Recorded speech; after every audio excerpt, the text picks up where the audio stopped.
So hey guys, welcome back to the Just Fiction channel. This is a story about what if Naruto was in High School of the Dead.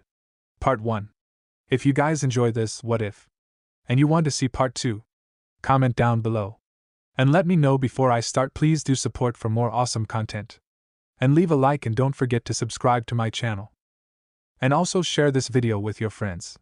And check out the description. And check out my playlist. So let's start the video. Chapter 1. Insane. A sarcastic bastard. A complete and utter ass.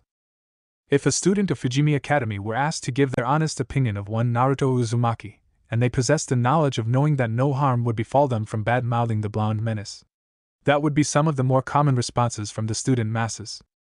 It didn't matter that the whiskered blonde possessed a body that could cause Greek gods to go green with envy, or that his handsome face could shame male supermodels and draw out swoons from all but the most loyal of married women.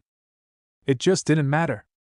Naruto Uzumaki was hated by nearly all the students and staff of Fujimi Academy, and loved by only a rare few. The reason for why that was the case was quite simple. He was an equal opportunist bully. He didn't discriminate by bullying just the weak. No, he bullied everyone. He bullied the bullies, bullied the teachers, the average student, the weirdo students, the popular students, even the janitor. Naruto Uzumaki truly meant it when he identified himself as an equal opportunist bully 2 years ago in his homeroom class. The only one excluded from the whiskered blonde's ruthless pranking was the school nurse Shizuka Marikawa, and that was because he privately thought of his fellow blonde as his soulmate. Everyone else didn't have that luxury, and as such, the past 2 years had them either witness an unfortunate soul lose their pride and sanity, or worse, they would be the unfortunate ones who would have their dignity crushed into shambles. Now one would be wondering, how exactly was it that Naruto still remained a student in Fujimi Academy and did not suffer a single ounce of punishment? After all, some of the blonde's more extreme pranking? Regardless, it definitely would have resulted in expulsion. The answer to that question was quite easy yet quite mind-boggling. He never got caught.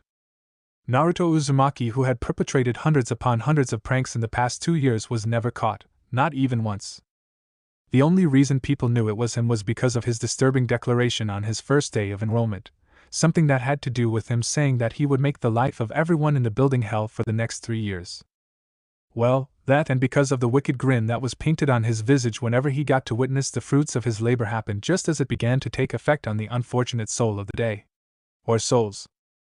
Learning that no matter what happened that the prank king of hell wouldn't get caught, a large group of delinquents banded together and resolved to teach the blonde some manners themselves. The very next morning they found those same delinquents naked, unconscious, and each of them bent over and strapped to the top rails of the chair while all manners of stationaries were jammed into their rectums. Now would be a good time to mention that scrawled on the upper part of their back, different sentences praising Naruto Uzumaki were written with the use of a permanent red marker. When the large group of delinquents had woken up, they had immediately burst into tears, shoulders quaking uncontrollably as they vividly remembered the unpleasant experience that Naruto had put them through. Seeing the potential in finally outing the prankster menace from the school, the staff questioned the delinquents about Naruto Uzumaki's involvement, feelings of euphoria and satisfaction submerging their existence as they visualized their academy without Naruto's presence. They were left feeling disappointment as the delinquents only cried even harder before all of them swiftly dropped out of the academy, never again seen by the student masses. Since then, everyone never once had entertained the thought about confronting the blonde themselves, none of them possessing the balls to try to reprimand him after what he had done to that large group of delinquents. Only a rare few people were an exception to that rule. Now well into his 3rd year, Naruto walked the hallways of Fujimi Academy, a merry tune dancing on the tip of his tongue as he flashed smiles at the nervous students littering the hallway, chuckling as some of them eat while others gained extremely frightened looks. A few even began to sob, much to his amusement. He wasn't that bad. Then again, he couldn't blame them too much considering what he had put them through daily. Currently the whiskered student possesses a mission, an important one. A mission that had him arrive right at the doorsteps of the nurse's office. Silently opening the door and walking inside, he shut it behind him before stealthily ambling his way towards the unsuspecting back of Shizuka Marikawa, a small pout decorating his visage as his favorite nurse wore that disgusting extra-large size lab coat that shielded her fine, huge rump from prying eyes. Once just a step away from having his chest meet her back, he pulled out a beautiful flower before smoothly bringing it underneath Shizuka's nose. Shizuka gasped before a large smile blossomed onto her visage, gently twirling towards her fellow blonde so she could face him. Accepting the flower in hand, Shizuka giggled as she sent an exasperated yet fond look towards her most favorite student. Another flower, Naruto-kun? When will you stop giving me flowers? And it's a lotus flower I see. Naruto grinned. You know I can't stop giving you flowers every day, Shizuka-chan. I've been doing that for 2 full years now. After all, the most beautiful woman in the world deserves to have her beauty appreciated. An understatement if there ever was one, the whiskered delinquent thought internally. Whether she liked it or not, the fact was, Shizuka Marikawa was a woman that garnered the lust and attention of all the men and women that laid eyes on her. Naruto himself had seen her face a couple hundred times in the past 3 years, and yet each time felt like his first. Stunning, amber-colored eyes peeked out from behind the bangs of waist-length sun-kissed blonde hair. Attached with it was a small button nose that scrunched cutely atop pillowy and plump pink lips, coupled that with Shizuka's sharp jawline, the high cheekbones, and her smooth, light-tanned complexion. And it all culminated into a heart-fluttering visage that never failed to take Naruto's breath away whenever he laid eyes on her mesmerizing visage. She was, for a lack of a better term, universally gorgeous, as if she was sculpted to be the prettiest thing in the world. That was of course without mentioning her downright sinful body that could draw out perverse thoughts from even the Pope himself. And what happens if you run out of flowers to give? She couldn't help but question amusedly. Every flower he had ever gotten her was unique, never the same as the previous ones. Then I move on to the next most romantic thing, chocolate. Shizuka shook her head, trying her utmost best to suppress her smile and failing miserably as her lips were tugged upwards and wide on either side of her face. You still didn't answer my question, mister. She playfully poked his chest. Why a lotus flower? A lotus flower symbolizes rebirth, a new start if you will. I felt it was only appropriate since this is the start of a new year and the start of a better me, he answered, suppressing the urge to rub the back of his head sheepishly as school had already started nearly 2 weeks ago. A better you, huh? Will you stop bullying everyone this year? She questioned sternly, hands placed on either side of her hips as she gazed up at Naruto's bulky, 6-foot frame. Naruto pouted. You know I can't do that, Shizuka-chan. As I told you before, I'm an equal opportunist bully. Fine. Then I take it that you will stop your lecherous gaze aimed towards Busujima-chan? Hints of annoyance and jealousy married Shizuka's gaze as she crossed her arms underneath her mountainous bosom. The whiskered blonde chuckled as he wrapped his arms around her and gently pulled her to him, one hand resting in between her shoulder blades while the other was inappropriately positioned on her lower back, just right above where her ridiculously big ass began to jut and round. Aw, is my Shizuka-chan jealous? Shizuka blushed fiercely, both from her favorite student's bold touch and his teasing question. She shakily placed her hands on Naruto's chest but lacked the will to truly push him away as her favorite pair of baby blue orbs gazed at her with such mad intensity. And Naruto, we can't. She weakly murmured, knowing she would be fired immediately if someone stumbled onto them and reported this scene. Naruto pouted but ultimately let go, much to Shizuka's inward disappointment. In my defense, Siko-chan does have a nice ass, and it's hard not to look when she's bent over. Jealousy crisscrossed Shizuka's features once more as she glared irritatedly at him. My ass is bigger, she accidentally blurted out before inwardly crying in mortification. Why did she say that? A pervy smile curled at Naruto's lips. I know. His response only caused her to feel even more terrified than ever. I don't think it's appropriate to discuss Marikawa-sensei. A tick mark formed on the nurse's head as she pouted angrily at him. I don't want to hear about this from you. Mirth rumbled Naruto's chest before he hugged the nurse in silent apology. Siko-chan can be very devious when she wants to be, but I'll try my best not to look. Good. Naruto let go and stepped back. Got to head back to class, but how do you feel about having steak tonight? Shizuka smiled brightly. Sounds good to me. He nodded and walked towards the exit. Oh, and Naruto-kun, said student paused as he slid the door open, looking over his shoulder and tossing a questioning look at his fellow blonde. His curiosity piqued when he noticed the nurse's flushed cheeks. You and I will be having a long talk about you looking at my butt, young man. Naruto grinned. I look forward to it, he replied shamelessly, grin widening as her blush worsened before he stepped out to the hallway. Waiting until she was sure he was far away, Shizuka sighed exasperatedly before she giggled as she thought of the first time she had encountered that shameless boy. It had been a little more over 3 years ago when she had first stumbled upon him in her first few shifts in the hospital room. Naruto had been 17 at the time and gravely injured, not mentioning that he was battling severe depression, and nothing anybody said or did seemed to snap him out of it. What was worse was that he had no parents or siblings, no relatives, no one to come visit or check upon him. And then learning from her senior colleagues that he possessed no birth certificate, no passport, no piece of identification or home. And it was unknown what happened to the late teenager to cause him to be in such a state. Truly it seemed like the 17-year-old bedridden blonde had nothing to live for and possessed absolutely nothing that could help him get his life back on track.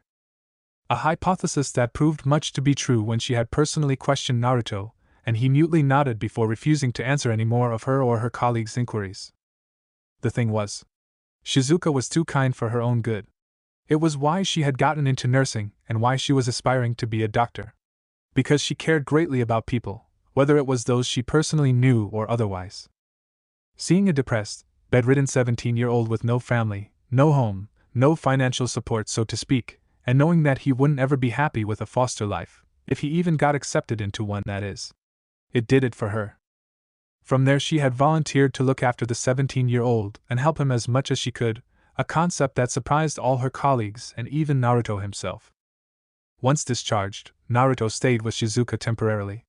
The first 4 or 5 months were especially difficult as despite her greatest efforts to be close to him, he was hardly receptive. But Naruto couldn't be cold forever and eventually had started to warm up to her, and even began to regain the spark to live and move on. It was a work in progress, but she was delighted that he was finally moving on the right path. Shizuka till now had no idea what had caused Naruto to be severely depressed, though she had a few theories, and she was still clueless about how he had ended up in the hospital, but she didn't let her lack of knowledge deter her from getting close to the younger blonde. It was perhaps in the 10th month of living with her that Naruto had finally managed to fully right himself, while simultaneously making the decision to release the Ika Ika series to the world. Saying he became rich was putting it lightly. In the span of a single month, he became a multimillionaire thanks to the release of one of his godfather's pervy books, a rather massive change considering that for quite a long while, he didn't have 2 pennies that he could rub together. Now healthy in both mind and body and being as financially stable as he was, Naruto didn't want to take advantage of Shizuka's kindness and generosity any more than he already had, moving out of the place despite Shizuka's insistent protests that he wasn't an annoyance to her. There was only one small issue with him living on his own: he was still considered underage, and when it came to light that there was no records of him ever going to school, the government had cut him a deal that involved him attending an institution despite him nearing the age of 18, which was the age of third-year high school students. That was the deal he was forced to make: attend graduate school and he would be allowed to live on his own even if he was below the age of 20. Shizuka, who was immensely happy by all the positive turns that accompanied Naruto's life, was also very sad deep down as she had grown quite attached to the late teen that had been living with her for nearly an entire year. It didn't help that he hadn't reached out to her once in the following 2 months after he had moved out. One could only imagine her surprise when on the very first day of the school year 2 years ago that Naruto, who she hadn't suspected would be a future student of Fujimi Academy, had shown up to her office with a large bouquet of the prettiest flowers she had ever seen in her entire life. Naturally, Shizuka had been over the moon that day, not before scolding the boy silly for not reaching out to her at all since he moved out. It was almost funny, really. Shizuka had always envisioned herself becoming close to the hospital patients, being their friends and whatnot, but she hadn't ever foreseen herself coming to care so much about a specific patient or ex-patient, to be more accurate, like she had with Naruto. She giggled and shook her head once more. It was torture. Listening to that man, Shido, or Sensei Asswipe as he liked to call him, was a man who reminded him too much about that pedo Orochimaru who gave Sasuke that gay hickey when he was 12. Needless to say, listening to that teacher talk made him want to puke. It was a good thing that he was Naruto fucking Uzumaki. If he didn't want to be in class listening to Orochimaru 2.0 talk unadulterated rubbish, then he wasn't going to listen to Orochimaru 2.0 talk unadulterated rubbish. Naruto suddenly stood up, startling both the teacher and the students. The ones forced to sit next to the whiskered menace quivered in fear. Swipe-sensei, I need a small break. I trust that's not an issue? Shido shook his head rapidly, a terrified smile plastered on his visage. And no, I mean of course not, Uzumaki-kun, take all the time you need. Naruto smiled so brightly it would have blinded Apollo. Thank you for understanding. He walked away from his seat, smacking the head of a poor guy who was staring a bit too much. Focus on the whiteboard, you dimwit. Fearing that even a word could set him off, Shido said nothing as he and the rest of the class discreetly watched the proceeding, a relieved smile crossing over his and everyone else's features once the prank king of hell was out of the class. Now class, back to what I was saying. Naruto closed his eyes and chuckled from his position out of the classroom.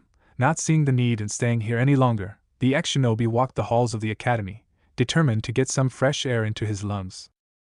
5 to 10 minutes later, he found himself outside the school building. Intriguingly enough, it seemed that he wasn't the only one outside, as a couple of staff including Kyoko Big Tits Hayashi and Small Dick Teshima stood by the gates, and they were confronting someone?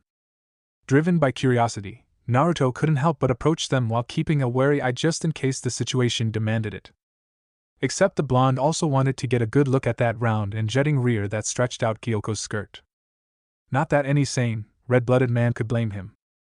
It honestly came as a surprise that Kyoko Hayashi, a woman with a full and voluptuous figure, was single. Then again, he should have expected such a thing as Shizuka, the hottest woman in both this world and the elemental nation, was single too, and that had been the case for many, many years.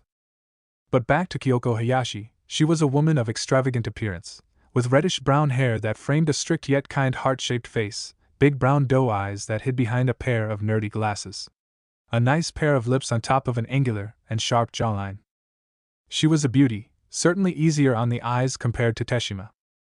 Then again, it was easy to have such an opinion since Naruto was a fully straight man. Coming to a stop right next to Hayashi just as Teshima grabbed a hold of the stranger's shirt and slammed him into the gate, Naruto ignored all the uneased murmurs as his gaze narrowed suspiciously. There was something very nauseating about the smell that emanated from the peculiar acting man. Naruto could not ponder any longer as a pained scream pierced his thoughts and returned him back to his senses. What the fuck? Naruto gazed, wide-eyed just like the remaining staff as they witnessed blood gush like a fountain from the stranger biting Small Dick Teshima's wrist. So stunned by the turn of events, none of them reacted as Teshima continued to bellow before he slumped backwards and fell to the ground. Kyoko gasped before she quickly ran over to the down P.E teacher, heart thumping thunderously as she hurriedly placed Teshima's head on her lap. Teshima-sensei! Teshima-sensei! Wake up! Do you think he's dead? One of the nameless teachers slowly asked his colleague, extremely disturbed. Nameless teacher number 2 didn't get the chance to respond as Kyoko turned in their direction, livid at their question. Of course he's not dead! She thundered angrily before returning her gaze back to her longtime colleague. A twitch. Kyoko exhaled in relief as she noticed the subtle movement coming from the now moving and alive phys ed teacher. Oh Teshima, you had me so. As she stopped speaking as Teshima suddenly grabbed her shirt and yanked her down, eyes widening in astonishment as the bitten teacher lounged for her neck. A shower of blood erupted once more as teeth sank into flesh. Naruto grunted in extreme pain. Having noticed the soulless-looking orbs of what used to be Teshima-sensei glinting with hunger, Naruto instinctively crept closer to Kyoko just in time for what used to be Teshima-sensei tried to sink his jaws into Big Tits Sensei's neck. Fortunately, Naruto, who had anticipated such a thing thanks to watching so many horror movies with Shizuka-chan of course, reacted much faster and prevented it at the cost of zombie Teshima biting his own forearm instead. Yeah. I don't fancy getting bitten by men, you weirdo.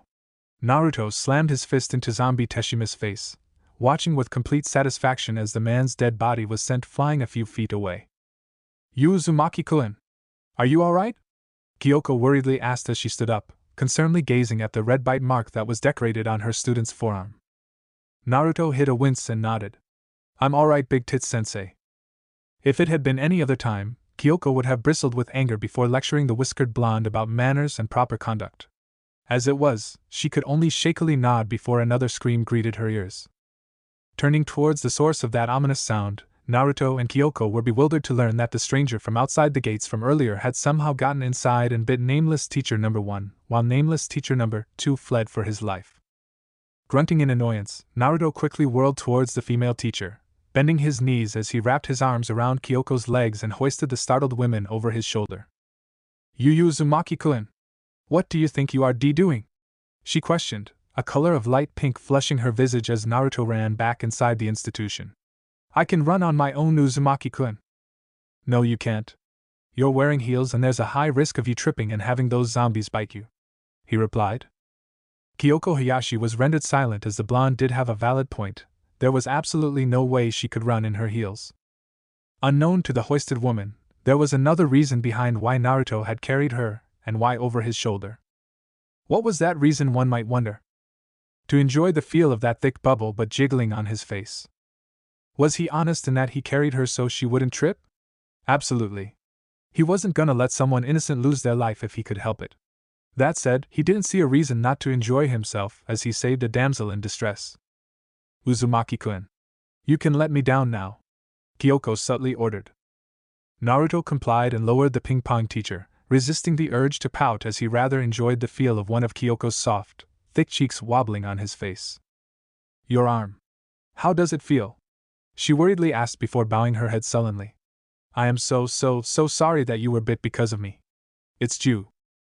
"It's alright, Hayashi-sensei. I do not blame you at all." He easily forgave her, much to her shock and immense gratitude.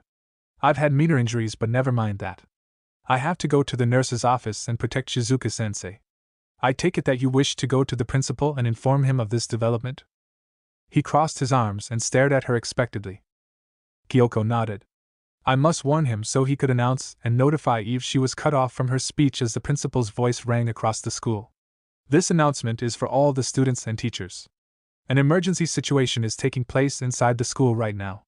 All students must follow your teacher's instructions and evacuate. I repeat, all Suddenly and without any forewarning, the sound of the principal's voice was cut off ominously, leaving all to question what happened. The answer to their unspoken question was given as low-pitched and horrendous groaning was heard across the school before the principal's voice followed. "No! You stay away from me! Get back! Get back! Aawa!" For a full solid 10 seconds, no one said or moved an inch, too stunned by the awful scream before the sound of flesh getting ripped from bones resonated in their ears. At once, pandemonium erupted as students and teachers filtered out of the classrooms. In a desperate bid to survive, childhood friends turned and betrayed one another as one pushed the other aside in order to escape. A few people had unfortunately been knocked down on the unforgiving pavement, their heads stomped into bits as students and teachers alike rushed out into the hallway while not giving a rat's ass that they stepped on the body of some poor souls. In the sequence of chaos that had suddenly plagued the school, the ugly colors of a person's true nature was revealed as nearly everyone forgot their humanity, more concerned with their survival than that of their fellow friends and colleagues. Naruto grunted in annoyance before he turned to his terrified companion. "Big Tit Sensei. I have to leave. Go inside the empty classroom right behind me and stay here in the classroom. I'll come back for you." "No!" she screamed before toning down her voice much more considerably. "I am sorry, Uzumaki-kun, but I can't let you go out there all on your own. What if you get bit again, and this time you turn into one of them?" The ex-shinobi waved off her worries. "I'll be fine. Don't worry about me." Whether it was guilt due to the blonde saving her at the potential cost of his own or because of the duty she felt she must uphold as a teacher or perhaps both, Kyoko didn't know, but she couldn't allow her student, even if it was the most irritating one, to be all by himself when in times of crisis. "I am not leaving you, Uzumaki-kun. It would be highly irresponsible of me to let you go on your own." Naruto sighed but couldn't help but inwardly look at the older voluptuous woman in a new light. "All right, but be very quiet and sneaky. I don't doubt that the school is already filled with those. We'll just call them zombies for now." Kyoko nodded before her gaze turned wary as she eyed his bitten wrist. "Just keep me updated on how you feel with the bite. If we're lucky and that seems to be the case, perhaps getting bitten doesn't necessarily turn you into one of those things." Naruto nodded in return at her reasoning but disagreed with her last statement. He was a bit of a special case. Sure, he was no longer and yet his chakra coils were damaged beyond repair, but he was an Uzumaki. A clan renowned for their strong life force and longevity, not mentioning, as he had later found out, a reincarnation of the sage's younger son. He may not be able to utilize his chakra anymore, but that hardly meant that the other gifts his blood had gifted with him would dissipate. Naruto hadn't turned because his body had probably already finished combating and defeating the disease within. The joys of being an Uzumaki. "All right, Big Tit Sensei, let's go," he commanded, silently walking to the nurse's office with the auburn-haired teacher following right after him. A protruding vein appeared on Kyoko's forehead. She glared lividly at her most troublesome student. "Stop calling me such a derogatory name. It's Hayashi-sensei to you, Uzumaki-kun." Naruto chuckled. Kyoko-chan works perfectly for me, and please, call me Naruto. Chapter 2. It started with fear. Tendrils of the ancient and primal emotion slithered and moved with purpose, brushing against his heart and bringing about the unpleasant thoughts that he tried to force away about whether Shizuka Murikawa was alive or not. Naruto Uzumaki wasn't a fearful person by nature. Even before his unexpected arrival in this world, there was hardly anything that terrified him back in the elemental nation. The short list of things that scared him only became shorter once he was here. And it was expected, really. When one had the power to absolutely destroy a meteor of all things, there was not much that could scare that person. Even though that was no longer the case. But now, having reached the nurse's office nearly 30 minutes ago, Naruto was both dismayed and simultaneously relieved to find his closest friend in the world not holed up in her office. Seeing the broken windows, the absent medicine, the corpses and blood that littered the floor, it filled Naruto with a sense of deep apprehension that he thought he could never experience again. He swiftly moved past the horrified Kyoko, prompting her to follow him and pulling out a combat knife from under his sleeve, killing whatever zombie that got too close to them, attracted by the noise of Kyoko's heels thudding the floor. Not paying any heed to the shock and slight wariness of his teacher, as he searched around every hallway, and in every classroom for the woman who he owed an unpayable debt. The tendrils of fear, already wrapped so meticulously around his heart, constricted painfully, squeezing with increasingly intense pressure as time itself stretched apart. As the seconds dragged into minutes, Naruto only grew to find himself more frustrated and panicked over his failure and incapability to locate Shizuka. The fear in him grew, cultivating, until it evolved to become terror. That was the feeling that was running down his veins. Terror. Uzumaki-kun, are you alright? An admittedly stupid question to ask in a zombie apocalypse, but Kyoko couldn't help but blurt out her concern, no longer capable of remaining quiet after noticing for quite a while how her most troublesome student was unusually quiet and serious. Amala's scream pierced the hallway, interrupting Naruto, who reacted swiftly by picking up Kyoko's bridal side, ignoring her protests before he dashed in the direction of the shriek. Get away! Get away! The screams, female in nature, grew increasingly louder as the former shinobi sprinted with impressive speed, turning the next corner and spotting the zombie closing in on the pink-haired girl shuffling backwards on the floor. Naruto unceremoniously placed Kyoko on the floor before he pulled out his combat knife, flicked his wrist and let go of his grip, watching intently as the sharp blade flew in the air before impaling and finding a temporary home inside the back of the zombie's head. Ah! Naruto barely managed to rein in the urge to roll his eyes as the same pink-haired woman he saved proceeded to scream her lungs out as the zombie slumped before falling down on her chest. His eyes trained in on the 4 other groaning forms of the undead, enticed by the fetching sounds of the glasses-wearing broads who finally zipped her mouth shut. Fortunately, her scream signaled like a beacon to other survivors of their location, and Naruto watched, relieved as he ran alongside Kyoko, as the form of the woman he was looking for came into view. Shoving all feelings and thoughts to the side, Naruto pulled out a second knife from within his sleeve before slicing the nape of the closest zombie around, returning it back to his sleeve after he took note of the 3 other undead already taken care of courtesy of Siko, an orange-brown-haired, spear-wielding girl, and a guy with a bat. Well, ain't that swell? He thought sarcastically.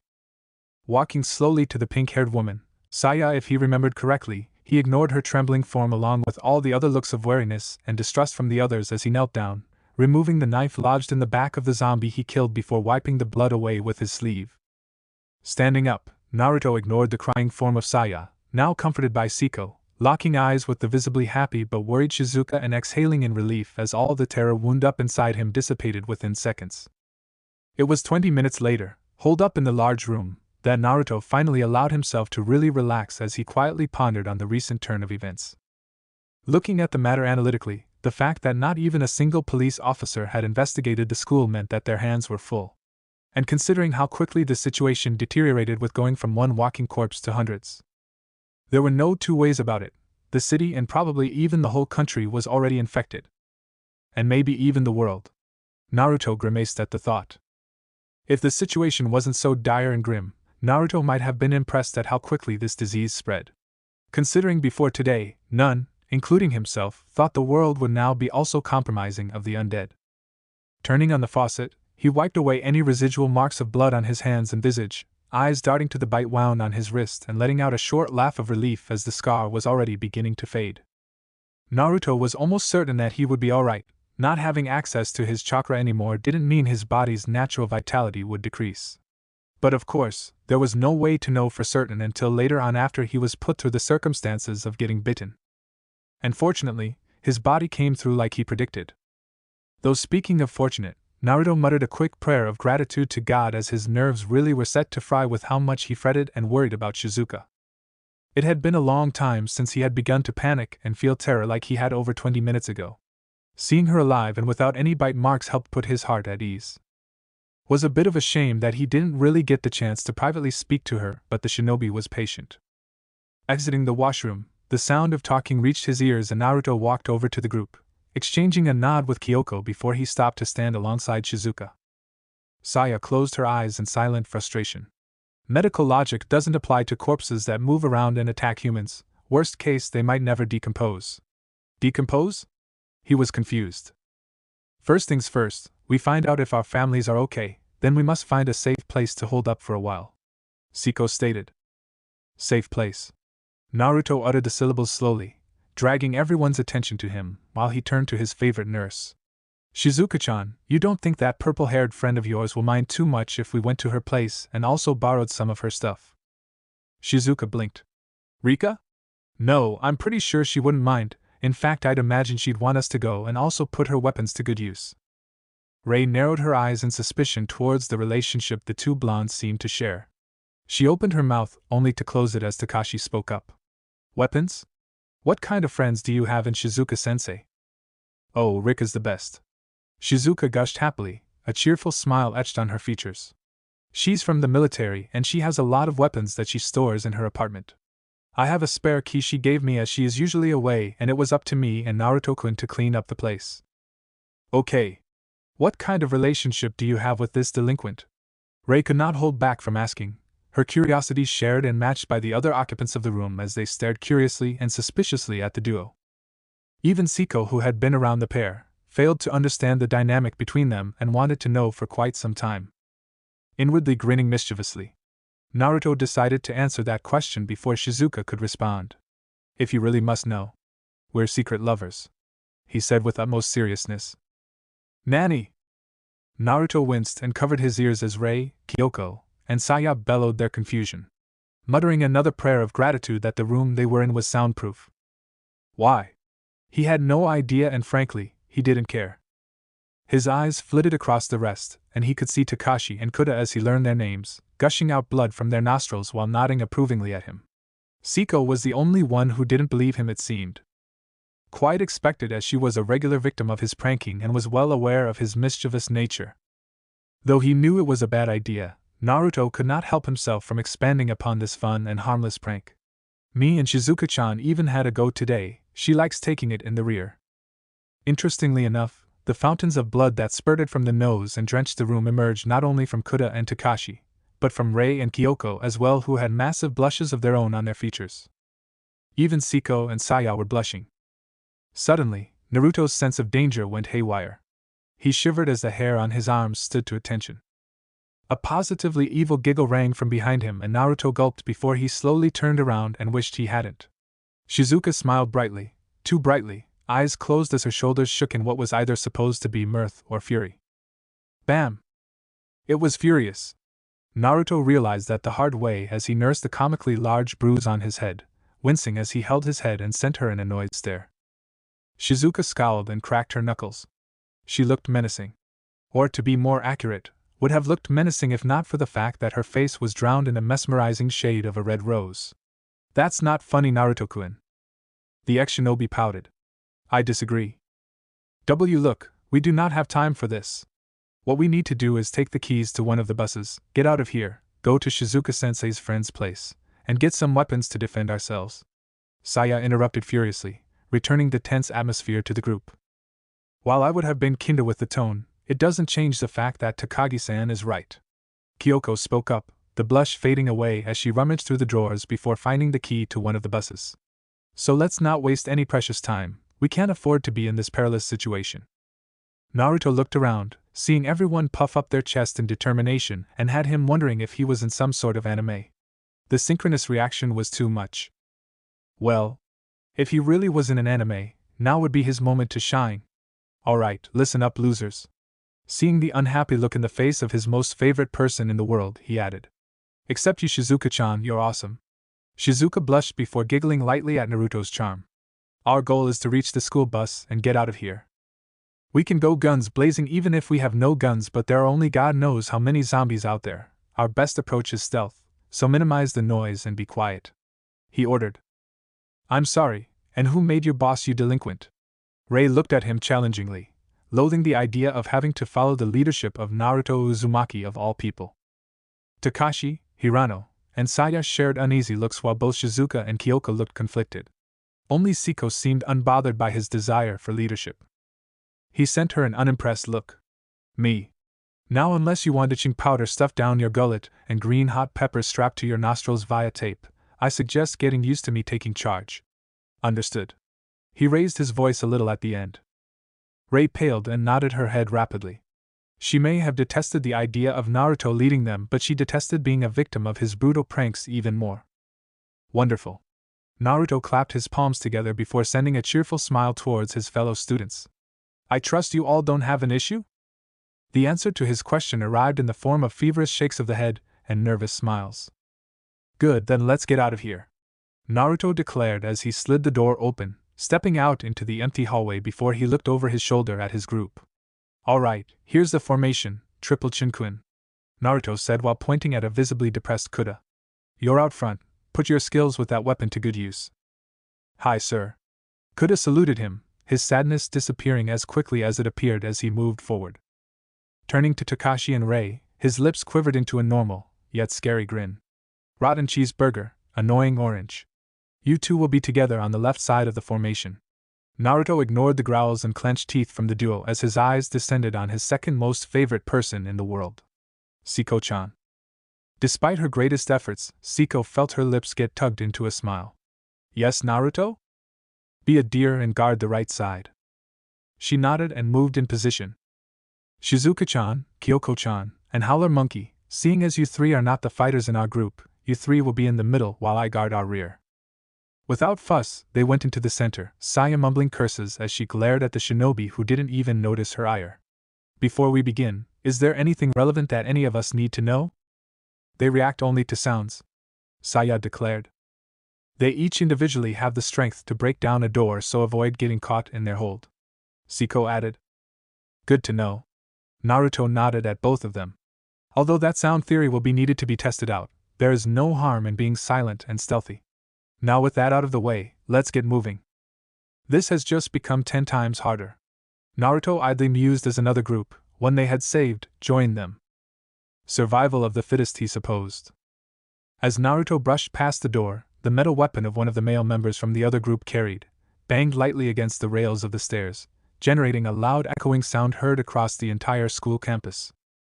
On cue, every zombie appeared and Naruto flamboyantly gave the man responsible the middle finger. Run in! Takashi bellowed as he dashed forward, his form flanked by Siko, who proceeded to smash her bakken into the gray faces of any zombies too close for comfort. Why the hell would you scream? Now the entire school probably heard you, Saya screeched at her childhood friend. Less talking, more running? Naruto barked, ducking underneath an arm swipe as he made for the bus. The ex-shinobi grimaced as the sounds of screaming with maws sinking into flesh reverberated into his ears.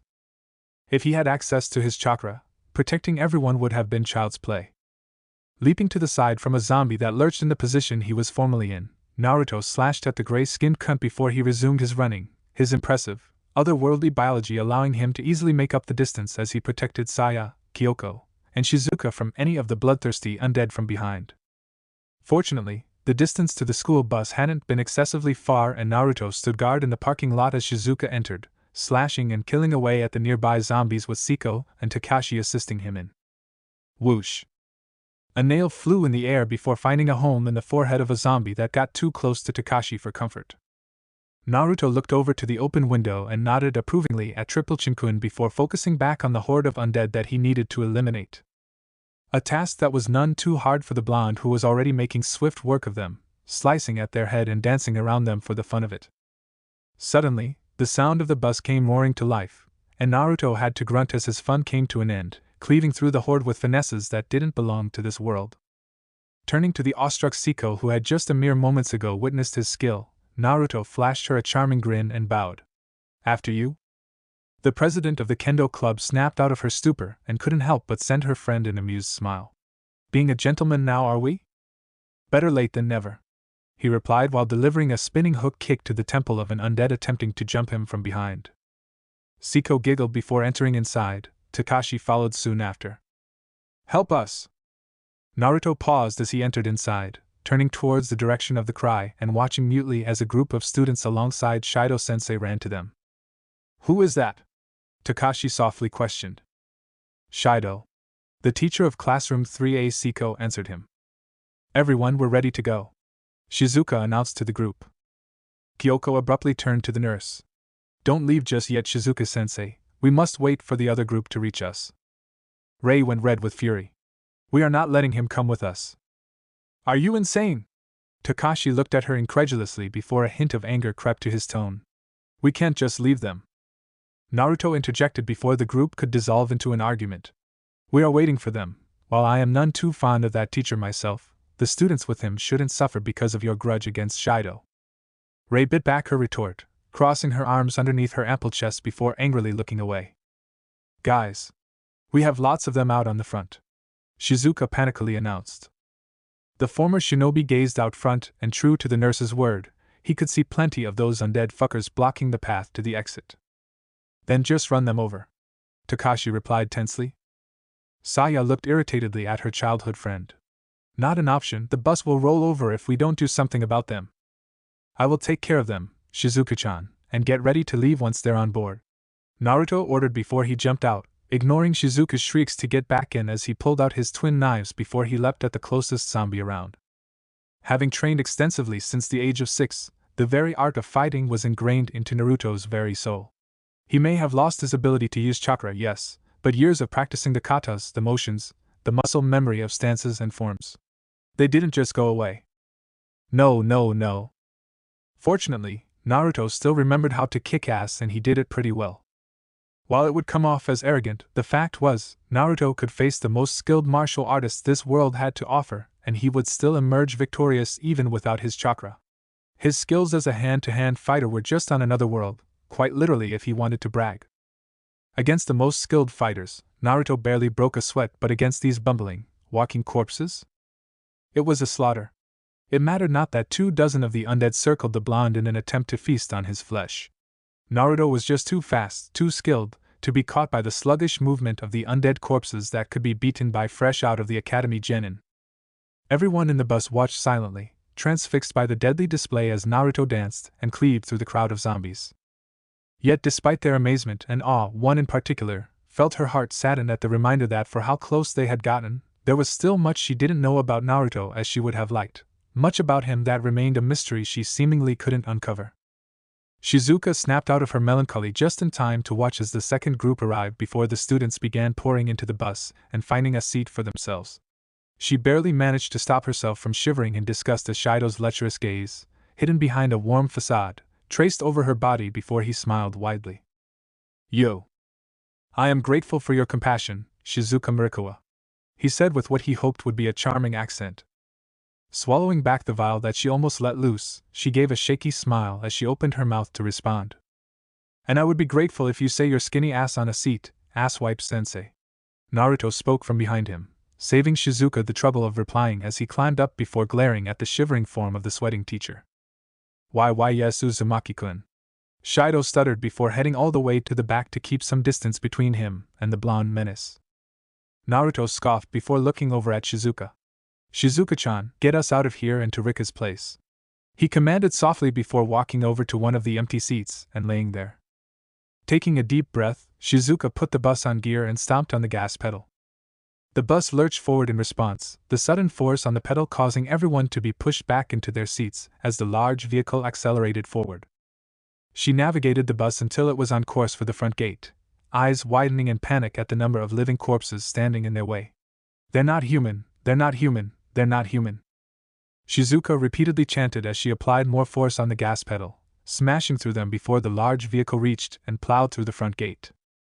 To her and everyone's relief, The bus broke through the gate without issue and Shizuka spun the wheel to right the vehicle in the right direction before driving away, leaving behind a courtyard full of undead, once normal students.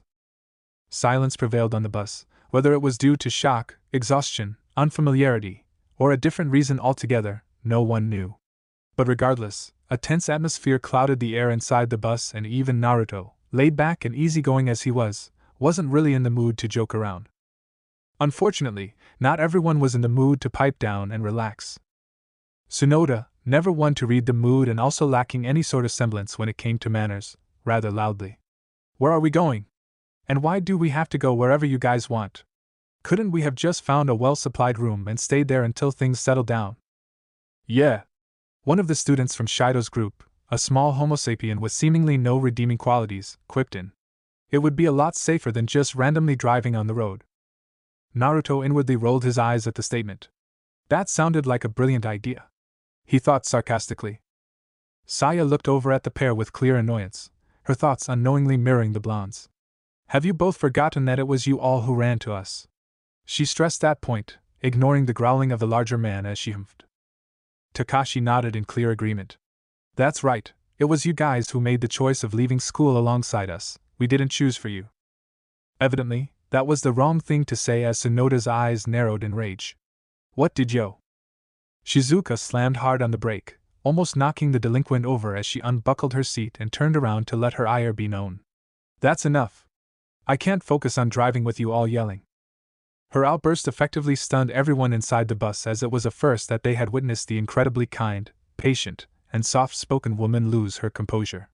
The only one unfazed by the rare display was Naruto, who had most of the time seen and a few times been on the receiving end of Shizuka's temper. There was something else instead that occupied Naruto's full attention. Namely, it was Shizuka's fat shapely breasts that swung in the air, bouncing with a vigor that had his mouth watering. Watching those huge tits as they stopped their incessant wobbling before coming to a complete stop, dangling in the air for all to see, Naruto stifled a groan as blood rushed down to his junior. Shizuka was definitely bigger than Tsunade in the breast department. As to, he thought with a perverted grin. But while Naruto feasted his eyes on the buffet of enormous breasts, everyone else was preoccupied with other matters in mind. Tsunoda clenched his jaw and looked away. "So tell me, what do you want to do?" Siko asked him sharply, arms crossed as she eyed him stoically. He gritted his teeth as he eyed her, gaze still filled with barely repressed rage. I just can't stand this guy," he declared while pointing his fingers at a perplexed and surprised Takashi. "And me?" Takashi stuttered in surprise. "The hell did I ever do to you? I don't even know you." "Bastard!" Tsunoda roared before he lunged forward, only to kneel on the ground as Rei slammed the back end of her spear into his stomach in the same fashion a baseball player would slam their bat on the baseball. "Pooh!" Tsunoda coughed saliva before Rei threw him on his back with her spear. "Ouch, I can't imagine being too good at pride," Naruto mused as he gazed at the groaning and downed form of the dyed blonde. Rei wrinkled her nose in disgust. "Asshole." The sound of clapping filled the air, and Naruto had to roll his eyes as Orochimaru 2.0 dramatically walked into the scene, stepping over Tsunoda and gracing the childhood friends with a large and nauseating fake smile. "Wonderful work by Miyamoto-san, exemplary even. You took action when the situation demanded it, but that now begs the question, who must we rely on when a situation calls for immediate and swift action? After all, in order for us to survive as a group, we must coexist and function well together, and that can happen if we all take different actions of our own. We need a leader." Kyoko narrowed her eyes. "And let me guess, the only one qualified is you?" she questioned sharply, not amused with his obvious agenda. "Why, of course, Kyoko-sensei." Shido nodded with that disgustingly fake smile still plastered on his ugly mug. "I am an adult, and while you and Shizuka-sensei are adults too, Shizuka-sensei happens to be the only one who can fill the position of being a doctor. I won't disagree with you there nor on the idea of needing a leader, but what makes you think I shouldn't lead?" she challenged me. Shido smiled condescendingly. "The answer is simple, and do forgive me if you feel insulted, but the position of leader belongs to the one most competent," he answered while throwing a hand back towards the students he saved. "The proof is right here for you to see. I helped save those students." One by one, the features of the students saved by Shido contorted into one of helplessly blind admiration, the sheer abundance of respect and happiness present in their visage making everyone else not part of the slimy teacher's group want to gag. Kyoko lost the ability to speak, remembering clearly how she was all but useless the entire time. Hell, she had been the reason that Naruto got bit. Eyes widening in remembrance of the incident, Kyoko had to stomp down on the urge to ask and unintentionally expose Naruto about his current condition. All the turmoil and chaos had caused her to forget about the matter altogether. Vowing to privately question her student later, the least she could do with how he heroically saved her life, Kyoko glared at Shido as she tried desperately to think of a rebuttal. Only to come up empty-handed. Seeing as though he managed to render his greatest opponent speechless, the smile on Shido's lips spread an inch wider. And I'm going to stop you right there, Swipe-sensei. Naruto suddenly interjected, causing everyone to peer at him in surprise before a few released muffled snickers at the derogatory name. First of all, you act as though we are all part of one group. He sighed dramatically and shook his head. Unfortunately for you that's just not the case. I see, and second of all, Naruto callously interrupted. It's as you said, if we are to do the whole leadership thing, the most competent for the job should be leader. Being an adult doesn't mean jack shit. Silence reigned in the bus after that statement. Shido waited a few seconds more before he tried to make his opinion. And finally, another round of suppressed snickers emerged, and even the professional Kyoko had to bite her lips to prevent her laughter from being heard. Up on the front, Shizuka struggled to bottle down her amusement at Naruto's antics. It was just like him to purposely antagonize someone. We, our group, Naruto said while gesturing to the members of the original squad around him. Already have a plan in mind, so we don't need any guidance from you. Not that anyone from our group wants your leadership. To summarize, since you have an ass up there for a head. We have 2 separate groups, you aren't the most competent, and we are currently pursuing our goal. I think that's pretty simple to understand, right? Karma truly was a bitch. It was now Shido's turn to be speechless. The teacher offered a shaky smile before recognition suddenly dawned upon him, and his lips curled into a malicious smile. And tell me, Uzumaki-kun, seeing as we are 2 separate groups, how is my group meant to survive if we have no resources, no weapons, nothing to guarantee our safety? You wouldn't sentence your fellow students to death, would you? Naruto scoffed. You can have the bus once we reach a certain destination. Saya immediately hissed and stood up. And how will we travel? Shizuka-chan's friend, Rika, has a big Humvee that can easily fit all of us in. Crossing his arm, Naruto sent Shido a soul-crushing stare. Also, nobody from our side said that the other students can't join our group, we just have to discuss it first. You, on the other hand, are a definite no. Though, judging by how those students are looking at him as though he is God, I know for a fact that they won't join us. Shido gritted his teeth furiously before he whirled around and headed back to his seat. The ex-shinobi chuckled out loud. It's good to be me. Chapter 3. Ignoring the suspicious and curious glances sent his way as he stood up, Naruto walked over to Shizuka and perched a hand on her shoulder, gaining her attention before she quickly returned her attention to the road. Naruto-kun? The ex-shinobi leant down to her ear. It's better if we stop here and leave by foot, he whispered. Quite a few hours had passed by since everyone had boarded the bus, nearly everyone sitting down and still resting mentally after the whole bloody ordeal with the undead. To say that things were tense was putting it lightly. No one inside the bus had said a word after Naruto had put Shido in his place, everyone too distracted by their own thoughts to socialize. Not that anyone would want to, considering that the relationship between the 2 groups were extremely strained. Needless to say, everyone inside couldn't wait until they no longer had to tolerate the presence of their rival group. Sadly, with panic and chaos ensuing on the streets, a ride from the school to Rika's home that would have taken at most only an hour was extended to a several few. Shizuka blinked before her voice dialed down extremely low so no one else could hear them. But why? We're only around 3 kilometers away from Rika's place. That's why I want us to leave, Shizuka-chan. If we get dropped off right at the entrance of her home, not only will Shido know where we're staying, but we also risk other survivors seeing that and trying to attack us. That's not mentioning those zombies who are attracted to noise. A worried look crisscrossed her features. Do you really think people would become that violent in just a single day? Unfortunately, yes, he answered before leaning back. A few seconds of silence passed before Shizuka looked at him from the corner of his eyes. All right, Naruto-kun, I trust your judgment, but I want us to talk later, preferably tonight, just you and me. Naruto sent her a small smile. Anything for the woman I love. His proclamation, though quiet and unheard by everyone except for the woman he was speaking to, still produced a pink hue on her cheeks. Baka. That's not something you can just say so casually, and certainly not at this time. The shinobi chuckled quietly. I guess I do have my reasons, though. Another few seconds passed before Shizuka fully turned to him, her expressive hazel orbs flickering to meet her favorite pair of sea blue eyes momentarily before she turned back to the road. You really love me? She asked in the softest of tone. With all my heart and soul, he answered genuinely. An exasperated yet fond look graced her eyes as she shook her head and smiled widely. You and I are gonna have a long conversation later, mister. Naruto grinned, gripping onto the metal pole right as Shizuka dug her foot into the brake and stopped the bus before getting off the seat. Naturally, such a move caught everyone's attention. If I may be so bold to ask, what are the two of you discussing and why have we stopped, Uzumaki-kun? Shizuka-sensei? Twisting his neck so he could gaze at the one who addressed them, Naruto's grin only widened as he took note of the signs of nervousness that clung to Shido's form, the teacher's confidence leaving him once confronted with those deadly eyes. We're leaving the bus, my group is, we're pretty close to the place and we don't need the bus to reach our destination safely.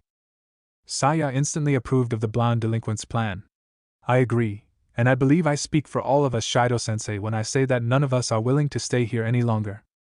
Her declaration was followed with everyone in their group standing up, each of them in their own silent way conveying their desires to be away. Only Kyoko, out of the entire group, looked conflicted at the idea of getting away and leaving so many students in Shido's clutches, but one glanced at the nauseating expressions of admiration and hope that those students held for Shido, and she managed to steel her resolve. Shido laughed. I understand, my dear, after all, Japan is a free country, and there's no forgetting the argument that Uzumaki-kun made from earlier. Still, for the sake of the many students here, the ones you're willing to abandon. He smirked cruelly, yellow eyes alight with maliciousness. I'd have to ask on their behalf, can any of you consider staying? There's strength and safety in numbers, and with society deteriorating, we must look after one another. Surely some of you wish to help them, yes? I know that you're a caring woman, Kyoko-sensei. Said woman frowned, knowing the kind of angle that her fellow teacher was going for. And of course. Shido's lecherous gaze shifted to the voluptuous nurse, not giving Kyoko the chance to respond, his tongue skidding across his lips as he admired Shizuka's otherworldly curves. You care about them too, Shizuka-sensei, it is why you've been studying to become a doctor. Would you not be willing to help me care for these precious souls? They need you. Everyone in the Naruto squad grew even further disgusted by the man, Rei scowling hard while tightening her grip on her makeshift spear, ready to put it to good use, while Kota clenched even harder on his nail gun. Shizuka reeled back, shivering at the slimy man's disgusting and blatant ogling. Enough. Naruto interjected firmly, glaring dangerously at the male teacher. I will not have you try to guilt-trip anyone in my group into joining you so you can use them. Turning to Shizuka, Naruto sent her a reassuring nod, one that helped her regain her bearing. Shizuka-chan, open the doors, we're leaving. The blonde nurse immediately complied, allowing the former shinobi to shift his attention back to everyone else. For those of you who belong in Shido's group, this is your one and only chance to come with us. The man you all view as leader is nothing more than a venomous snake. As Naruto had theorized hours ago, all the students admired Shido too much to even truly consider his words. It showed in their raging uproars. You take that back, you son of a bitch. Shido-sensei is the greatest human being ever. You want us to follow you? The biggest delinquent in the face of the world. Shido-sensei is not a venomous snake. Don't you dare insult sensei. He's the most compassionate man ever. He saved us. Only delinquents like you fail to comprehend just how godly Shido-sensei truly is. Stars glittered in the eyes of Shido's students as they worshipped the smirking man with their gaze. Naruto nearly gagged at the sight. Alright, I can't handle any more of this, Naruto squad, out of the bus. Everyone in said squad was more than happy to comply with their leader's order. Good riddance. Rei muttered loudly while glaring daggers at Shido as she left. Takashi followed right after before Shizuka and Kyoko joined them, leaving only Naruto, Siko, and Kota left inside. The latter keeping his nail gun aimed right at the male teacher and his followers, much to Naruto's approval. Sending a nod to Siko, who returned it, she followed suit with the others. Now only the shinobi and Kota remained inside. May I, Uzumaki-san? Kota inquired, bloodlust swimming in his gaze as he locked orbs with Shido. The shinobi gave his underling the thumbs up. Of course, the stage is all yours, my friend. Oh, and please, call me Naruto. Oh? Is there something you wish to get off your chest, Kota-kun? Shido placed a hand on his heart, as though dreading what might come next. Only, the way his shoulders shook along with how his lips trembled between staying in a firm line and a smile easily foretold how the teacher found the situation amusing. You can tell me anything, Kota-kun. Your safety and happiness is something I value. Shido's words were cut off as a nail grazed his cheek, spilling blood and causing the teacher to nearly yelp in fright. I missed on purpose. Kota spoke quietly, rage bubbling in his chest as he glowered at the sweating man. The next shot I take won't be a miss. What?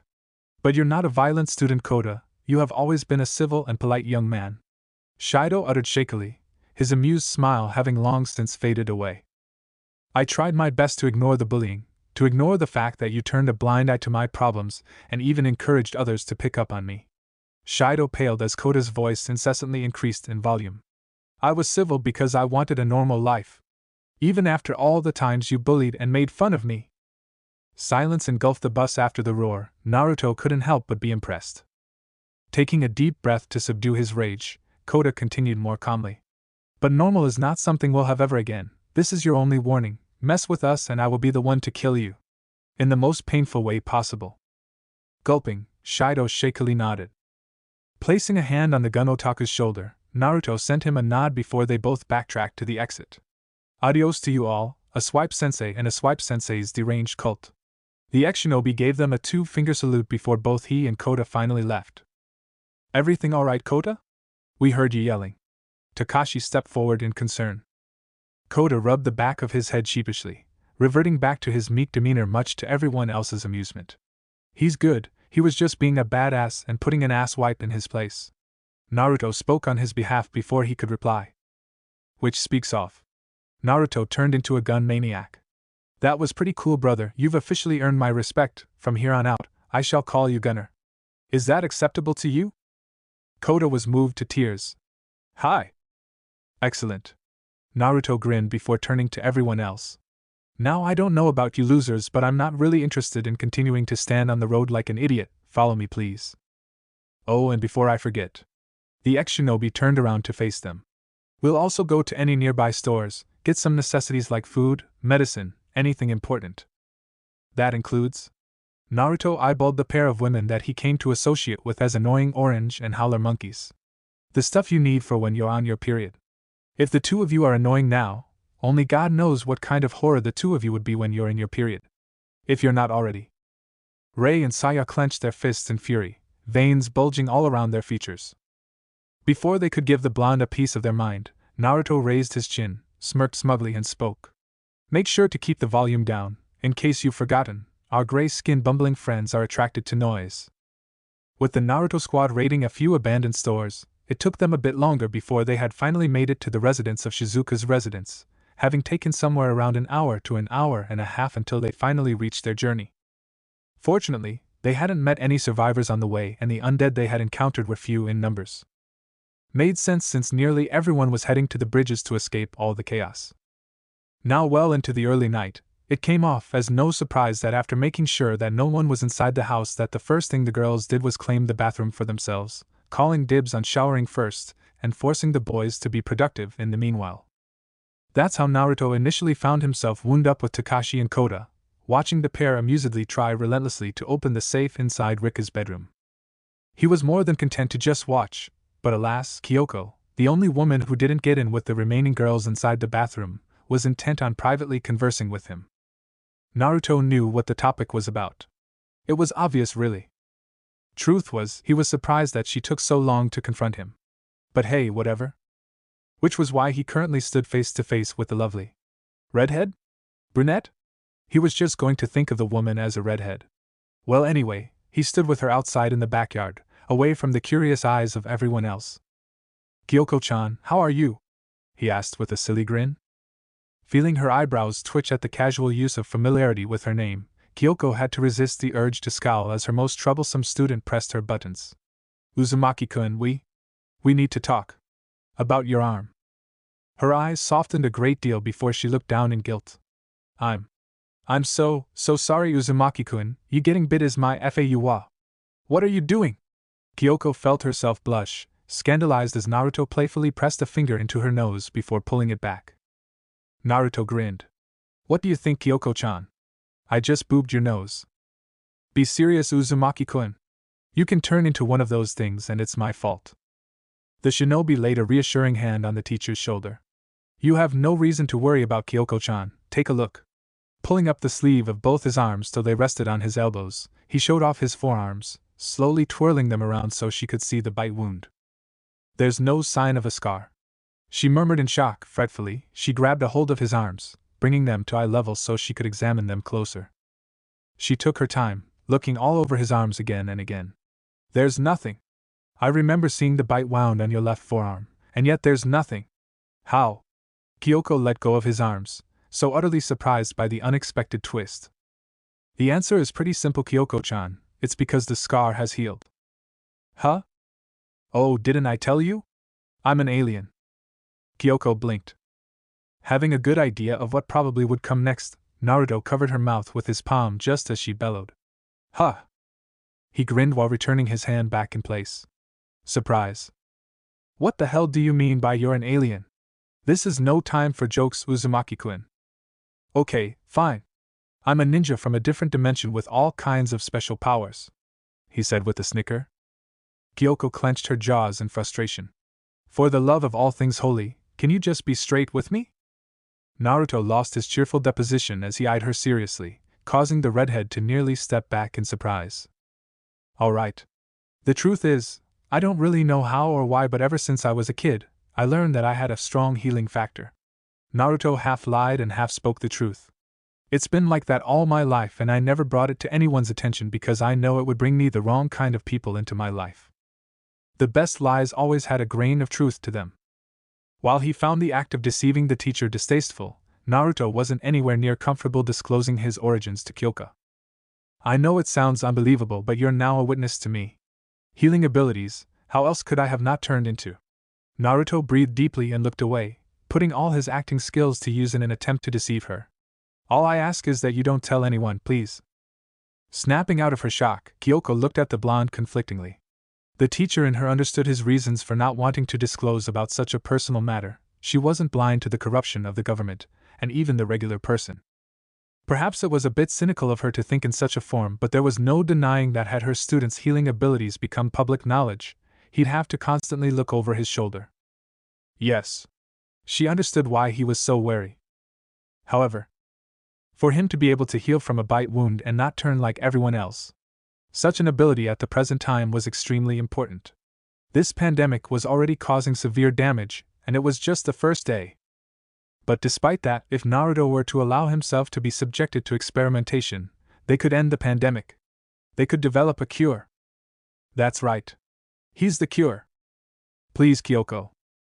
Her student's voice brought her back to reality once more. Gazing into his sea blue eyes, usually alive with unforetold amounts of mischief and joy, now soft, pleading, fragile, Kyoko felt her heart melt. Okay, Uzumaki-kun, I won't tell a soul. This I vow, she declared genuinely. Was she a fool to make such a vow? Yes. Yes, she was, but she was indebted to him for saving her life at the risk of his own, and even forgetting that, Kyoko couldn't recall a single time that Naruto had ever looked at her in such a way. Looked at her with such a vulnerable gaze. What kind of teacher would she be if she refused him when he needed her? Not the good kind, she knew that much. Naruto smiled gratefully. Thank you, sensei. Despite her greatest efforts, Kyoko felt her lips get tugged into a smile as she sent him an exasperated look. Now you choose to address me respectfully? What can I say? I'm just that special. Kyoko nearly rolled her eyes before her countenance turned serious. Uzumaki-kun, I won't tell a single soul as promised, but I personally think it would be a good idea to at least inform Marikoa-sensei. She could possibly develop an antidote from you, and you already trust her. I plan on telling her soon. He admitted, much to her approval. So, now that we've concluded our discussion. A playful look crisscrossed Naruto's features before he waved a hand back and forth near his nose. Get your ass in the shower, you stink. Snapping out of her shock, an affronted look entered her visage. How rude, you and I are gonna have a long conversation, young man. Yeah? He waved a hand in disinterest. Get in line, now go, spend time doing girly stuff with the other girls in the bathroom. Shooting him a glare, Kyoko huffed before walking back in. Letting loose a snicker, Naruto walked back in, curious to know if Takashi and Kota had made any progress with the safe. He tried his best to not think about the moans emanating from the bathroom, lest he be tempted to speak. Arriving in the room, Naruto shook his head in an exaggeratingly disapproving manner. Why am I not surprised that you still failed to open that safe? I expected better from you both, rotten cheeseburger, gunner. I'm so sorry, Naruto Taishu. Kota bowed his head, tears spilling from his eyes. Gritting his teeth, Takashi glared at his senior. I'd like to see you try and open the stupid safe, and stop calling me a rotten cheeseburger. Why do you even call me that? Naruto sent the teen a disbelieving look. Are you an idiot? The answer is pretty straightforward. It's because your personality is just so boring and awful, just like a cheeseburger that's way past its expiration date. He answered while walking to the safe.